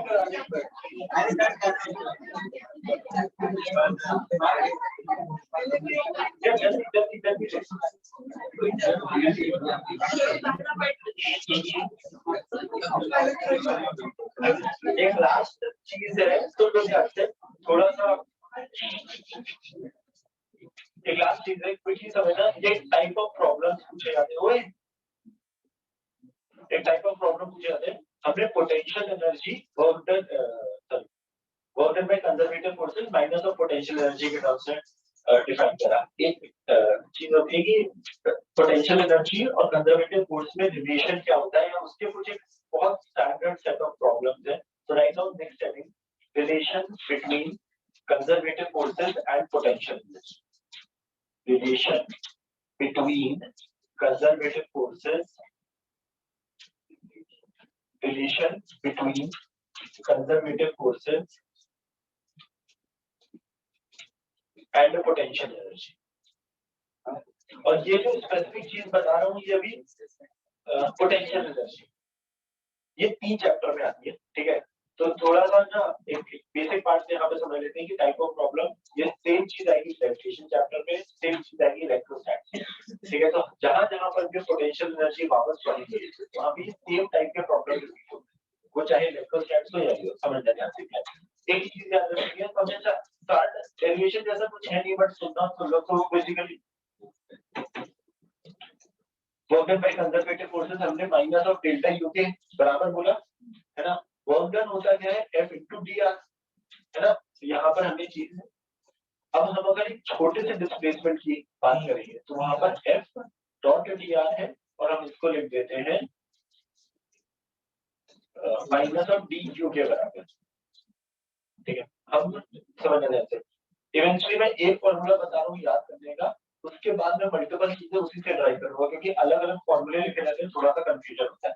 हम याद करिए F is equal to minus du by dr understand we will remember only this thing F minus du by dr के बराबर होता है बट इसमें कुछ मॉडिफिकेशन करेंगे उसके लॉजिक समझते हैं कि क्यों मॉडिफिकेशन आएंगे या फिर क्या क्या काम। सुना अब दिक्कत क्या है u ना स्केलर क्वांटिटी है और F वेक्टर क्वांटिटी है। अगर मुझे एक स्केलर क्वांटिटी से वेक्टर क्वांटिटी बनानी है तो मुझे कुछ करना पड़ेगा समझना ध्यान से कि क्या चक्कर है। जब हमने एक टाइप ऑफ प्रॉब्लम पढ़े थे जहां पर हमें F दिया गया था और हमने अलग अलग पाथ में वर्क डन निकाला था ऐसे जा रहे थे फिर ऐसे जा रहे थे ऐसे जा रहे थे ऐसे जा रहे थे या सीधे जा रहे थे ऐसे बहुत सारे प्रॉब्लम करे थे। ठीक है जहां पर हमने कुछ बात करी थी कि अगर हर एक पाथ में वर्क डन सेम आ रहा था तो बोल रहे थे कि वो कंजर्वेटिव है, otherwise it is a non conservative force, जैसे friction is a non conservative force. Okay, हम याद ये रख रहे हैं, इससे कहानी स्टार्ट कैसे होगी वो समझते हैं। हमें दो टाइप के प्रॉब्लम पूछे जाते हैं, यू से एफ निकालना या फिर एफ से यू निकालना। ठीक है, तो सबसे पहले स्टार्ट करते हैं यू से एफ निकालना। हाँ, और वो लेकिन इंटीग्रेशन थोड़े अलग टाइप का है, समझते हैं कि क्या है। तो फर्स्ट इज, मैं प्रॉब्लम के टर्म्स में समझा दूं कि कैसे उसको याद रखेंगे, फिर मैं फॉर्मूला में बता दूंगा। सपोज मुझे दिया गया है u is equal to x square y cube upon z की पावर 4 लेस। बिल्कुल ये बहुत सारी चीजें ले ली, x भी ले लिया, y भी ले लिया, z भी ले लिया। हमें potential energy which is a scalar quantity वहां से एक वेक्टर क्वांटिटी पर आना है। ठीक है, तो हम क्या करेंगे, सुनना, इस चीज को जब हम लिखते हैं ना, तो हमने क्या पढ़ा है, f इज इक्वल टू होता है minus D by D R, हमने याद किया। हम उसको इवेंचुअली याद ऐसे रखते हैं, minus del u upon del x, समझा दूं सारी चीजें, minus del u upon del y, minus del u upon del z के पार्शियल डिफरेंशिएशन। पढ़ा है, कहाँ पर पढ़ा है, तो वीडियो। Okay, video. अच्छा, एक मिनट सुन लो कि क्या होता है इसका मतलब। अभी फिर से हम याद, बहुत सारी चीजें नहीं करते, सुनना ध्यान से। u एक स्केलर क्वांटिटी है, ये x by z किसी पे भी डिपेंड कर सकती है, कि मैं अगर किसी एक जनरल पॉइंट पर हूँ, वहां पे x की वैल्यू कुछ हो सकती है, y की कुछ हो सकती है, z की कुछ हो सकती है, और वो इसके हिसाब से डिफाइंड है। हमें पोटेंशियल एनर्जी डिफाइंड ही कंजर्वेटिव फोर्स के लिए, तो फोर्स और पोटेंशियल एनर्जी में जो रिलेशन है, वो हमने अपने दिमाग में क्या याद रखा है, minus D you by D R होता है। बस एक स्केलर क्वांटिटी से वेक्टर क्वांटिटी पे आना है। वेक्टर क्वांटिटी का मतलब क्या, कि समथिंग आई कैप होगा, समथिंग जे कैप होगा, समथिंग के कैप होगा, मैक्सिमम। मेजरली हमारे सिलेबस में ना आई और जे में ही कहानी खत्म हो जाती है, जेड पे जाते ही नहीं। बट मैं फिर भी जनरल आइडिया बता रहा हूँ कि it could be I, J and K तीनों हो सकते हैं। ठीक है, करने का तरीका, इस चीज को बोलते हैं हम, रीड करने का तरीका क्या होता है, del u upon del x. ये कुछ भी नहीं है, सेम डिफरेंशिएशन है। This is called partial differentiation of u, which is potential energy of u with respect to x, with respect to x। partial differentiation का मतलब ये होता है keeping y and z constant। इसके लिए y और z constant. yes, तो जब हम du by dx, del u by del x बोल रहे हैं, बाय डिफॉल्ट यहाँ पर मतलब होता है कि हमारा y और z दोनों कांस्टेंट है, और हम x के रिस्पेक्ट में डिफरेंशिएशन करते हैं। जब मुझे y बोला गया, तो इसका मतलब है एज सिंपल एज दैट, कि केवल टू बी ऑनेस्ट ये फिजिक्स से ज्यादा मैथ्स है। x और z कांस्टेंट है, जब हम z के रिस्पेक्ट में कर रहे हैं, इसका मतलब ये है x एंड y कांस्टेंट। बहुत आसान होते हैं एक्चुअली ये प्रॉब्लम, है जस्ट देखने में बहुत डरावना लगता है। फिर से रिपीट करूं, ये देखने में बहुत डरावना लग रहा है, इसको लिखते भी बहुत डरावने तरीके से, इसीलिए मैं बोल रहा हूँ बिल्कुल स्टार्ट में दिस हमेशा फॉर्मूला एक ही याद रखिए। फिर हम अपने आप कैसे पता लगेगा सर ये करना है, जैसे तुम सोचोगे स्केलर से एक वेक्टर क्वांटिटी, वेक्टर मतलब मुझे कुछ आई जे के चाहिए, जैसे ही याद आएगा तुम्हें आई जे के चाहिए, मतलब मुझे डिफरेंशिएट करना है। आई चाहिए तो उसको एक्स के रिस्पेक्ट में कर दो, जब मैं एक्स के रिस्पेक्ट में कर रहा हूँ फिर वाई जेड कांस्टेंट।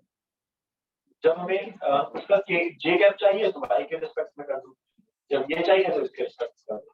यहाँ से समझा लें। अब एक एक चीज समझते हैं कि क्या है इंडिपेंडेंटली। एक हमें बाद में लिख लेते हैं, एक बार सुन लो पहले सारी चीजें, फिर मूवी करता हूँ बस, ठीक है। अब एक एक करके पहले इंडिपेंडेंटली पूछ रहा हूँ तुमसे, del u upon del x फॉर्मूले में तो बहुत इजीली आ जाएगा।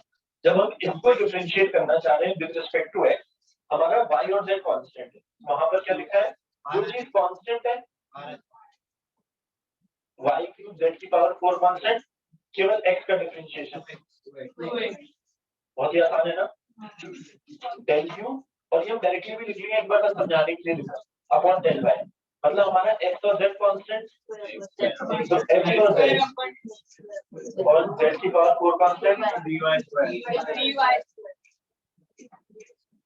Del q upon del z। अच्छा, इसमें लोगों को ठीक है, तो पहली चीज जो कांस्टेंट उसको तो हटाई दो, एक्स स्क्वायर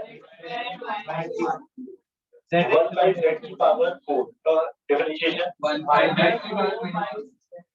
की पावर 4 ऊपर जाएगा -4 बन के, है ना, वो -4 को बाहर लेकर आएंगे और -4 -1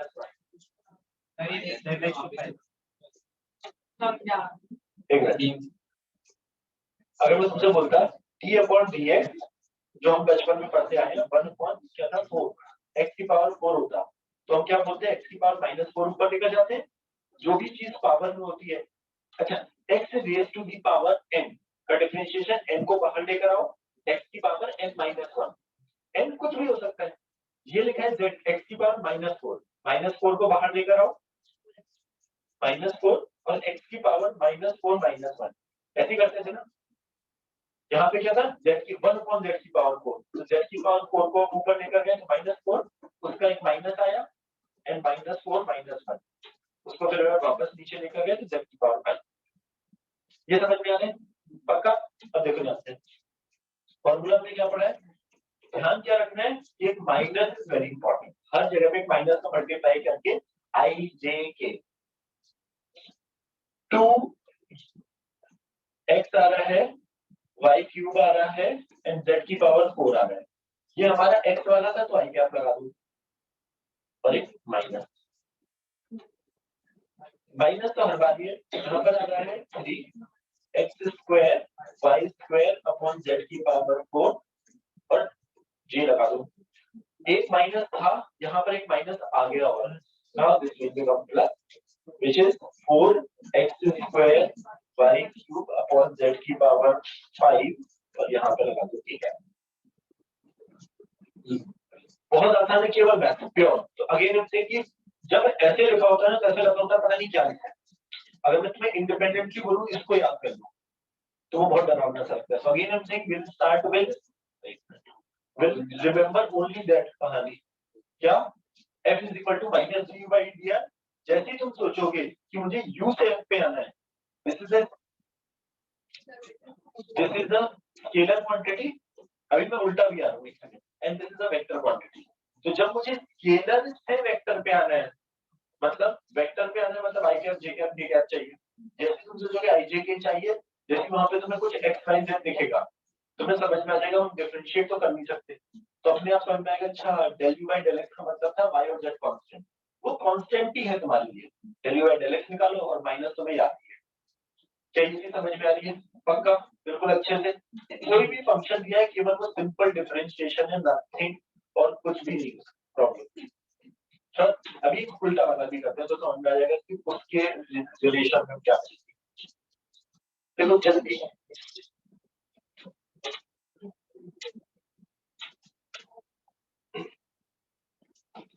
अरे जिसको थोड़ा बहुत डिफरेंशिएशन याद है कि ये प्रॉब्लम में ना सर बताओ फिजिक्स नहीं है, जिसको डिफरेंशिएशन में हल्का सा मिला होगा please go back and see the only x raise to the power n का डिफरेंशिएशन वाले प्रॉब्लम, इसमें वही पूछा जाता है ना, वो n x raise to power n-1 होता है ना, तो उससे बिल्कुल मत डरना कि हमने क्या किया है। अगर इसको डाउट हो तो पूछना, explain quickly that thing.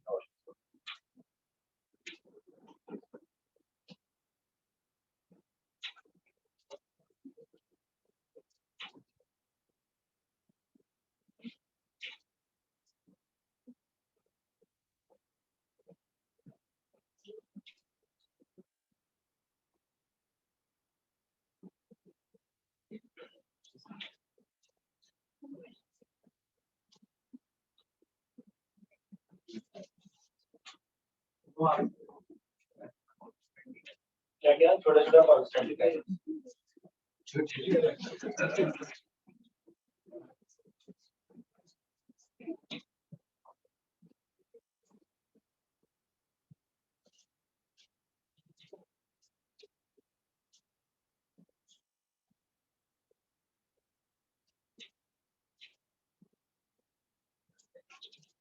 Mostly ना सारे पार्टिकल्स ना एक्स और वाई में ही होते हैं ऐसे वाले प्रॉब्लम। ये केवल क्योंकि मैथ्स फिजिक्स जैसा कुछ नहीं, केवल डिफरेंशिएशन को चेक नहीं करना चाहते, इस टाइप के प्रॉब्लम जब पूछना वो चेक करना चाहते हैं फॉर्मूला बताएंगे, तो या तो वो एक ही होगा डायरेक्शन में या मैक्सिमम होगा तो दो होगा, क्योंकि मैंने तीनों लिख दिया केवल वो मैथ्स पढ़ रही और कुछ नहीं पढ़ रही।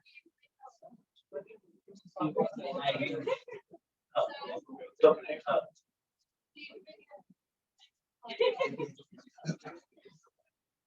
तो क्या सच बोलो कि अच्छा बोलो अच्छा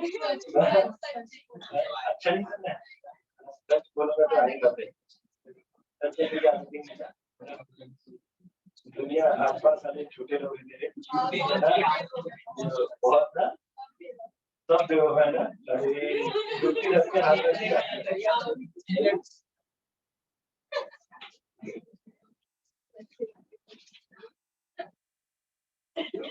नहीं क्या पूछा जाएगा भाई हाँ बिल्कुल हमारे में थोड़ा सा और आसान मतलब केवल एक्स वाला ही आएगा वो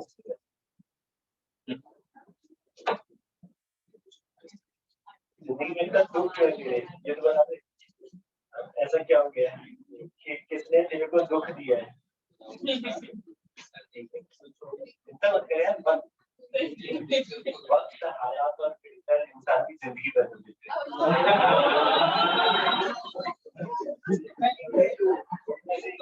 एक जगह पे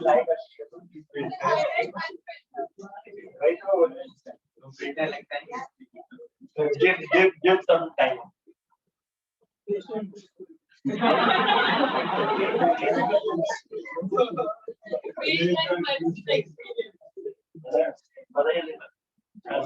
सब एक जिंदगी तुम्हारे आसपास लोग की इसलिए ऐसा हो रहा है ना इस चीज का भी दुख होगा ना दुख है नहीं है फिर तो सही है अगर दुख नहीं है तो बहुत अच्छा है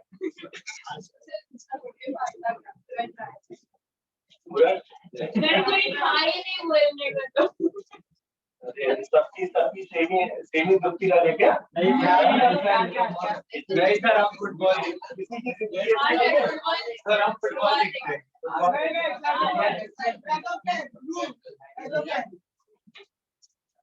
अपनी खुशी खुद ही ढूंढनी पड़ती है खुशी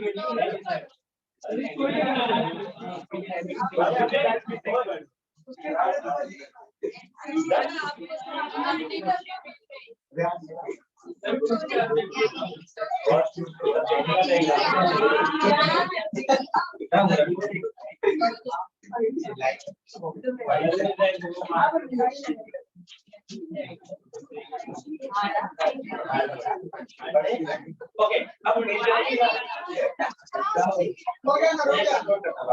ओके मेजर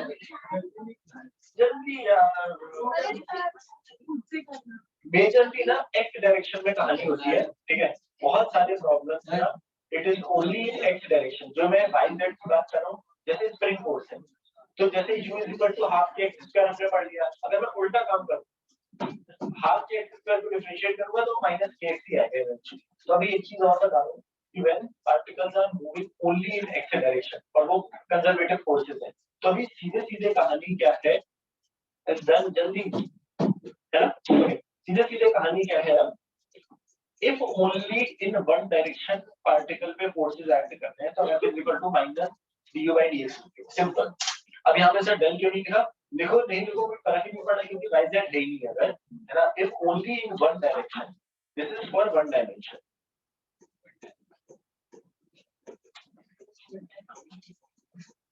अब लेकिन इस पे और टाइप ऑफ प्रॉब्लम बनते हैं सुन ध्यान से अगर मुझे u वर्सेस x का ग्राफ दिया है understand the idea du by dx कहने से this is nothing but also a slope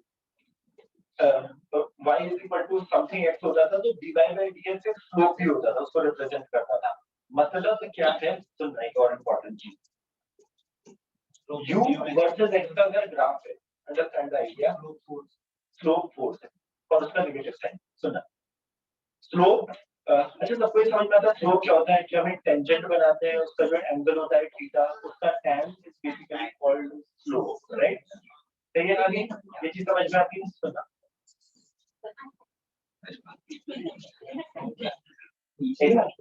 यहाँ पर दो तीन अलग अलग चीजें डिफाइंड है व्हाट इज अच्छा पहले ऊपर ही बनाते हैं अभी तो पूरा ऊपर बनाते हैं थोड़ा सा एक अगर हमें इस पे दो टाइप के प्रॉब्लम बनते हैं एक stable unstable and neutral equilibrium तीन चीजें डिफाइन जहां पर हमने क्या पढ़ा है इक्विलिब्रियम वर्ड हमने कहां पर पढ़ा है जहां पर नेट फोर्सेस बैलेंस क्या बात करते हैं, इक्विलिब्रियम का मतलब when net forces are balance. du by dx हमारा अगर स्लोप रिप्रेजेंट कर रहा है, जहां जहां पर slope du by dx is basically representing force, so for any type of equilibrium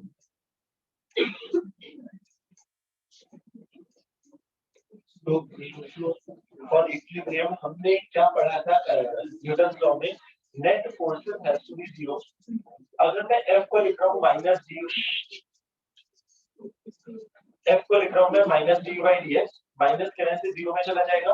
तो जहां जहां पर हमारा स्लोप जीरो है वो सारी जगह होती है हमारी इक्विलिब्रियम की। Understand like this is one important thing, और इसको थोड़ा सा इसके ध्यान से पढ़ना है क्योंकि ये आगे वाले दो तीन चैप्टर में आएगा, रिपीट होगी कहानी। तो जहां जहां पर मेरा स्लोप जीरो है वहां वहां पर इक्विलिब्रियम होता है, ठीक है। This and minimum maxima, yes sir, coming to that. तो जहां जहां पर स्लोप जीरो है, अगर मुझे कोई एक इक्वेशन दी है, if I want to find out कहां कहां पर उसका इक्विलिब्रियम आ रहा है, हम इसको डिफरेंशिएट करेंगे, उसको जीरो के बराबर करेंगे, एक्स की जो भी वैल्यू आएगी वहां वहां पर हमारा स्लोप जीरो मतलब वहां पर हमारा इक्विलिब्रियम है।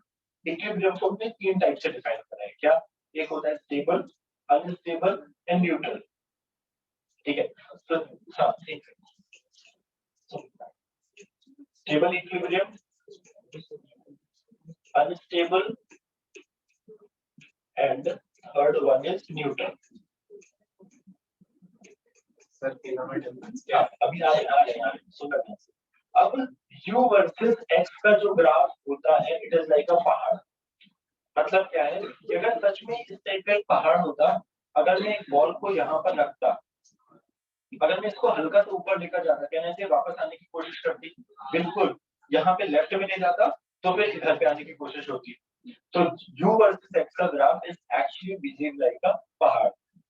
तो जो हमारा मिनिमा होता है u वर्सेस x के ग्राफ में, that thing is called stable equilibrium. Remember this thing, जहां पर मिनिमा है it is called stable equilibrium, ठीक है। अगर इधर से मैंने यहाँ पर बॉल रखी है तो हो सकता है वो रुकी रहे, हो सकता है क्या रुकी रहेगी, क्योंकि नेट फोर्सेस तो यहाँ पे भी बैलेंस है। बट अगर तुम क्रॉस हो सकता है अगर मैं हल्का सा आगे करूँ, बिल्कुल ऊपर वाले पॉइंट पर रखिए बॉल, हल्का सा आगे करूँ, कहने से वो फिसल जाएगी पक्का। वो चाहे मैं लेफ्ट में करूँ या राइट में, अगर मैं राइट में कर रहा हूँ तो ऐसे चली जाएगी, लेफ्ट में कर रहा हूँ तो ऐसे चली जाएगी। तो मैक्सिमा u वर्सेस x के ग्राफ में जो मैक्सिमा होता है उसको बोलते हैं अनस्टेबल इक्विलिब्रियम, ठीक है। And the last one is, अगर हमारे पास ये है कहानी कि अगर कोई फ्लैट सरफेस है हॉरिजॉन्टल जैसा, तो उसको बोलते हैं न्यूट्रल। ये तो मैं कह रहा हूं, तो u वर्सेस x के ग्राफ में minima is called stable, maxima is called unstable. निकालने का तरीका, सबसे पहले हमें इक्विलिब्रियम के लिए du by dx जीरो करना है। पहली चीज तुम्हें याद रखनी है, इससे मेरे को हो सकता है बहुत सारी वैल्यूज मिले। ये तुम्हारा मैक्सिमम मिनिमा वाला ही कहानी, सपोज बहुत सारी, हो सकता है एक भी नहीं मिले, हो सकता है ना मैक्सिमम ना मिनिमा, हो सकता है एक ही value, will come to the problem. But पहली चीज u वर्सेस x का ग्राफ दिया है, मैं इसको डिफरेंशिएट करूंगा, डिफरेंशिएट करने के बाद इसको जीरो के बराबर करूंगा। If I get a certain value, तो हमें इन जितनी भी वैल्यूज पे x जीरो हो रहा है, sorry du by dx zero हो रहा है, उतनी जगह पे या तो मैक्सिमा होगा या मिनिमा होगा या न्यूट्रल इक्विलिब्रियम होगा। ये x डायरेक्शन में स्टेबल अनस्टेबल। हाँ हाँ, अभी ये x की बात हो रही है, ठीक है। अब सुनना, हमें क्या क्या याद रखना है स्टेबल इक्विलिब्रियम के लिए क्या होता है। अच्छा, तो सबको थोड़ा बहुत मिनिमम मैक्सिमम का आइडिया है ना, डबल डिफरेंशिएशन वाली बात। तो स्टेबल अब किसको बोल रहे हैं, मिनिमा। और ये सब बात हो रही है बार बार रिपीटिंग, ये u वर्सेस x में, क्योंकि दो टाइप के ग्राफ आते हैं, u वर्सेस x का आता है और एक f वर्सेस x का आता है। पहले हम सारी बातें करें u versus x। So this u versus x का graph is actually like a hill, है ना। तो इसको ऐसे याद कर सकते हो कि ये सच में अगर इस टाइप का ग्राफ है, अगर ये सच में एक पहाड़ होगा तो वो minima you can remember in such a way. But ये ग्राफ f वर्सेस x का होगा तो वो पहाड़ की तरह बिहेव नहीं करेगा। u वर्सेस x का ग्राफ एक बिहेव, या तो तुम लिख सकते हो behave like hill, so that याद करने के लिए। बट u वर्सेस, ठीक है, एक बार पहले सुन लो, ओके। मिनिमा, ओके सुनना, मिनिमा आता है हमारा जब D square U double differentiation हमारा ग्रेटर देन 0 होता है वैसे पक्का। अगर तुम्हें ये याद है तो आधा काम तुम्हारा वैसे ही खत्म हो गया। अगर D square you upon D x square बता दूंगा चेक करके, अगर ग्रेटर देन 0 होगा उस जगह पर आएगा मिनिमा। मिनिमा मतलब पहाड़, पहाड़ मतलब नीचे वाला अपने आप याद है। लेकिन जब भी तुमने अगर अपने दिमाग में ये सोचा ना तो ये बहुत इजीली फील कर सकते हो। बॉल रन के नीचे मिनिमा, अगर करोगे तो फिर वापस आएगी, इधर करोगे तो वापस। तो this is wherever you are displacing the ball, आगे अब jet is coming trying to come back to its बीच वाला पोजीशन। अनस्टेबल या मैक्सिमम बॉल मैंने रखी यहाँ पर, हल्का सा भी आगे करोगे इधर लुढ़क जाएगी, इधर लुढ़क जाएगी। तो अनस्टेबल यहाँ पर तुमने हल्का सा आगे किया वहीं की वहीं पड़ी रहेगी, मतलब neutral. Can you feel this thing? The game feel भागना है मस्त है ना, ठीक है। मिनिमम अनस्टेबल का मतलब क्या है? Maximum D square you upon D x square. अगर समझ में नहीं आ रहा है तो भी इससे काम चल जाएगा, है ना। बात आ रही है न्यूटन का मतलब दो चीजें ग्रेटर हो गया, लेस हो गया तो तीसरा बचा आसानी कहानी। मैं स्पेशल फील कर रहा हूँ कहाँ पर होगा ये पता करने के लिए पहले एक बार शीट करें, उसको 0 के बराबर करेंगे, उससे जो भी वैल्यूज आएंगी उस वैल्यूज को हम D square you upon D x square निकालेंगे। एक बार x1 रखेंगे, x2 रखेंगे, ऐसे हो सकता है कुछ भी नहीं है, हो सकता है 3 आ जाए, हो सकता है 1 आए, हो सकता है 2 आए, which I am coming to the problem. So the idea is कि whatever be the situation, हम डिफरेंशिएट डबल करने के बाद जिस जगह पर वो 0 आ रहा है उसको रिपीट करेंगे। if it is coming out to be greater than 0 तो स्टेबल, लेस देन 0 तो अनस्टेबल, इक्वल टू 0 तो हमारे पास डिफरेंस, और वो एग्जैक्टली बिहेव करेगा। यहाँ तक आनी समझ में आ रही जल्दी से पक्का। तो quickly write down this thing, problem करते हैं जल्दी कोई लेट और जल्दी करो।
सर चैप्टर खत्म ये होने तो पावर तो बाकी है पावर पावर बहुत छोटा है।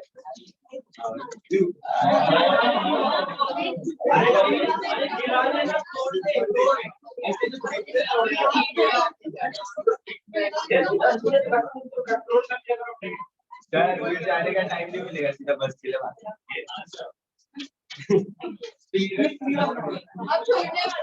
तो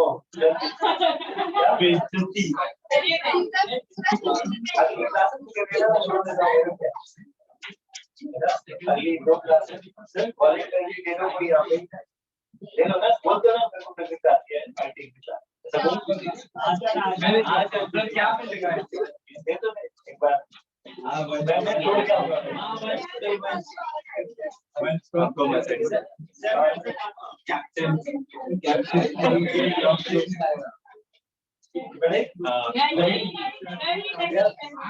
यार हो गया डन ना?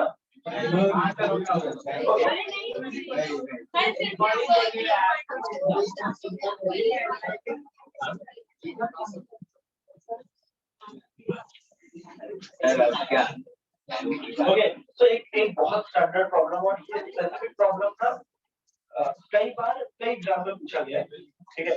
क्या बोला गया था? एक पार्टिकल है, उसकी पोटेंशियल एनर्जी दिखना ही है,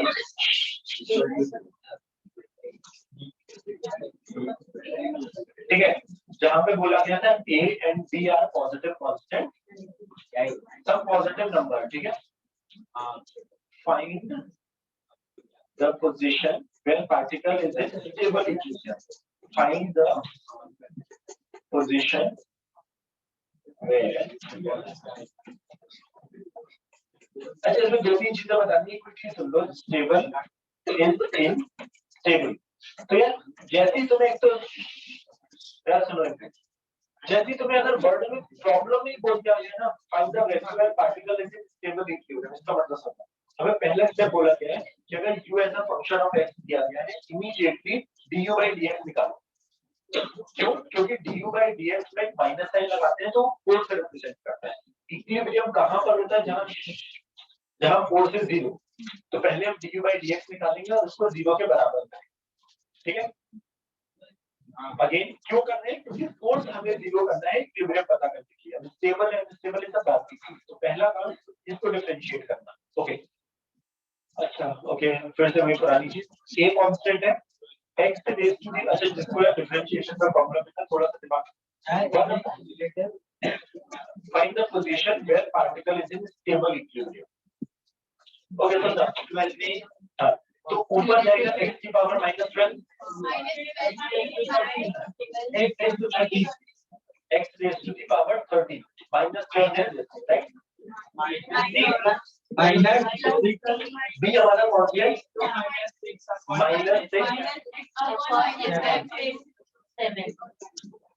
ये सही है पक्का?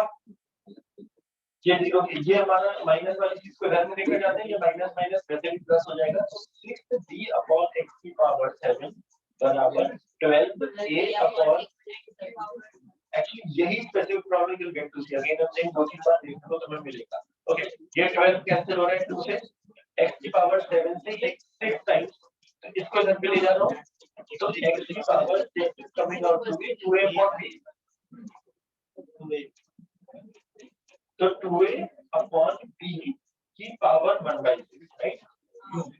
यार एक ही वैल्यू आती है, समझ लगा? समझ? अब यार हमें वैसे क्या बोला गया है कि find the position of the stable equilibrium. तो अभी x की वैल्यू आ रही है, यहाँ पर ये स्टेबल है कि नहीं? आइडियली अगर मुझे स्टेबल पूछा गया 100% पे स्टेबल होगा ही, क्योंकि मुझे वही पूछा गया है। बट जब तुम्हें एक बार समझाने के लिए ना, मैं एक बार इसको डबल डिफरेंशिएट करके एक बार दिखाना चाहता हूँ इसको करते कैसे। समझा गया? हमने क्या बोला, जो भी हमारा du by dx आया था वो आया था ये। अच्छा प्लीज अंडरस्टैंड, ये du by dx आया था, फिर मैंने उसको जीरो के बराबर करा, तो मेरे लिए du by dx एक्चुअली ये है ना? हम इसको डबल डिफरेंशिएट करें अगर, -12, अच्छा मैं क्या कर रहा हूँ, पहले एक बार लिख देता हूँ। I am trying to find out this thing. Okay, double differentiate करेंगे, यहाँ पर -12, a तो कांस्टेंट हो गया मेरे लिए, x की पावर 13 ऊपर जाएगा तो -13 अपॉन x की पावर 14 चलेगा। माइनस वहां पर, sorry already 6b constant, x की पावर ऊपर जाएगा -7, तो हमारे पास यहाँ पर कम आएगा -7 अपॉन x की पावर -7 एंड दिस 8, क्या चाहिए पक्का? यहाँ से मैं x की पावर 8 को कॉमन लेता हूँ, ठीक है? सेम हो जाता है, तो यहाँ पर आ जाए व्हाटएवर जो भी टर्म आ रहा है, ये मल्टीप्लाई करने के बाद क्या आ रहा है, ये 13 जो भी होता है कितना है 156 a अपॉन x की पावर 14 लिखा है, यहाँ पर लिखा है 42 ना -40 ये लिखा है। अगर मैं यहाँ से केवल x की पावर 8 कॉमन लेता हूँ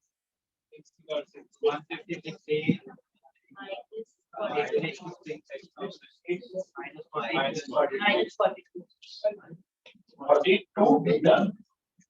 देखो यहाँ से जो x की वैल्यू आई थी वो x की पावर 6 आया था 2a अपॉन b, राइट? तो x की पावर 6 की जगह मैं यहाँ पे 2a अपॉन b डाल सकता हूँ। देखो यहाँ से 2a एक a कैंसिल हो रहा है, ऊपर b बच रहा है और 156/2 कितना होता है? मैं ये वैल्यू डालता हूँ 78 और यहाँ पर समथिंग लाइक 78 का एक बार समझाना क्या चाह रहा हूँ वो समझना। 78 माइनस 2 आ रहा है, व्हाटएवर ये वैल्यू हमेशा पॉजिटिव है कि x की पावर 8 हमेशा जो हमारे पास इवन है ना, तो हमेशा वो वैल्यू पॉजिटिव आएगी। ये पॉजिटिव आ गया, कहना है इस पे वैल्यू डालने पर this is coming out to be greater than 0 मतलब मिनिमम मतलब स्टेबल इक्वेशन।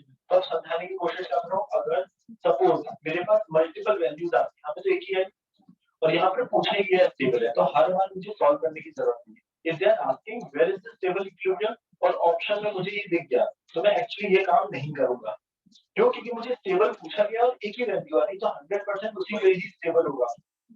कब ये मैंने चेक करके लिखा है, इसका रीजन ये कि सपोज कोई और प्रॉब्लम है, मैंने उसको सॉल्व किया और वहां पर इसकी 3 4 5 वैल्यू आ, तो हमें क्या करना पड़ेगा, ये निकालेंगे, सॉल्व करेंगे, फिर हमारे पास जो भी आएगा फाइनल, जैसे यहाँ पर ये आया उस पे x की वैल्यू एक बार x1 डालेंगे, x2 डालेंगे, जिस जगह पर it will come out to be greater than 0 वो मेरा स्टेबल होगा।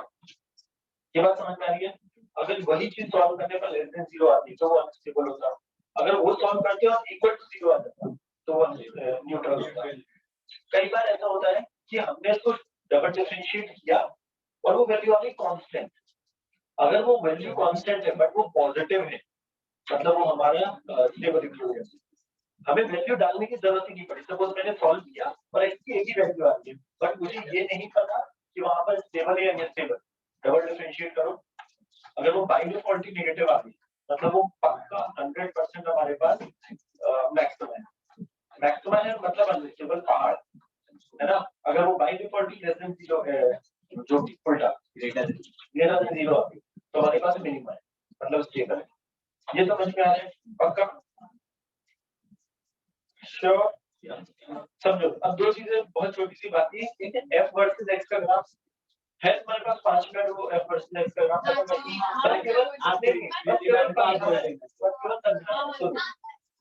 ठीक है। तो अगर मैं एक क्लास पीछे खत्म हो जाएगा, फिर पावर बचेगा।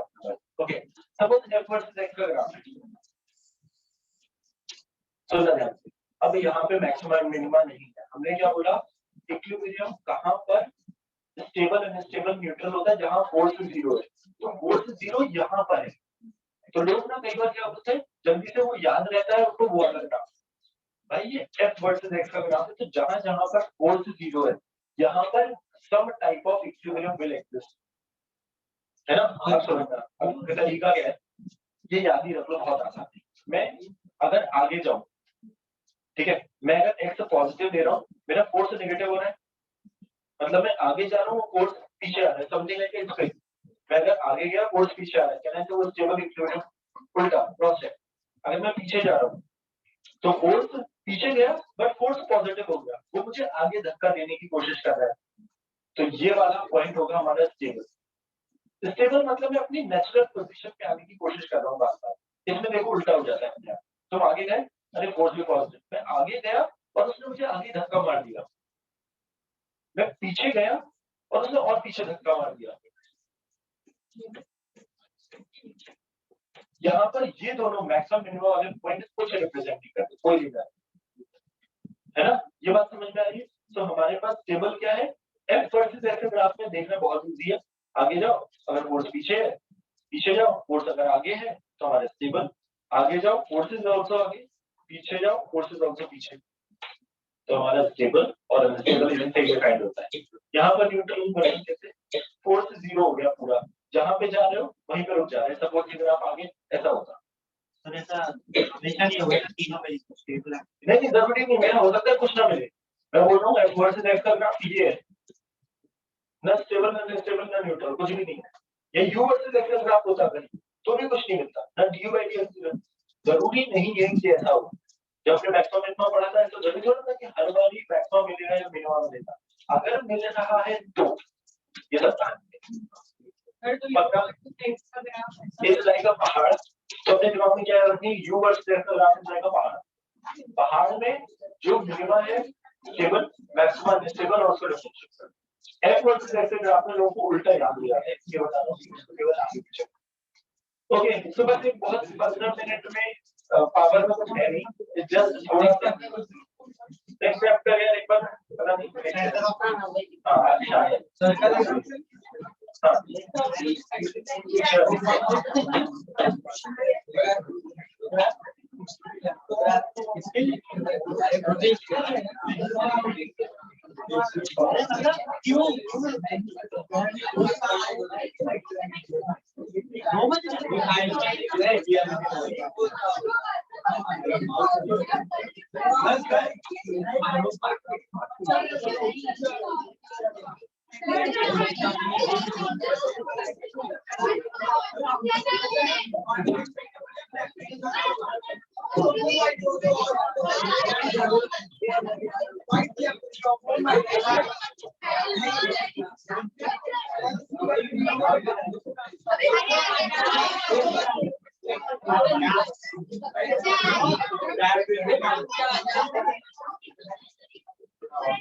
अरे वैसे निकाल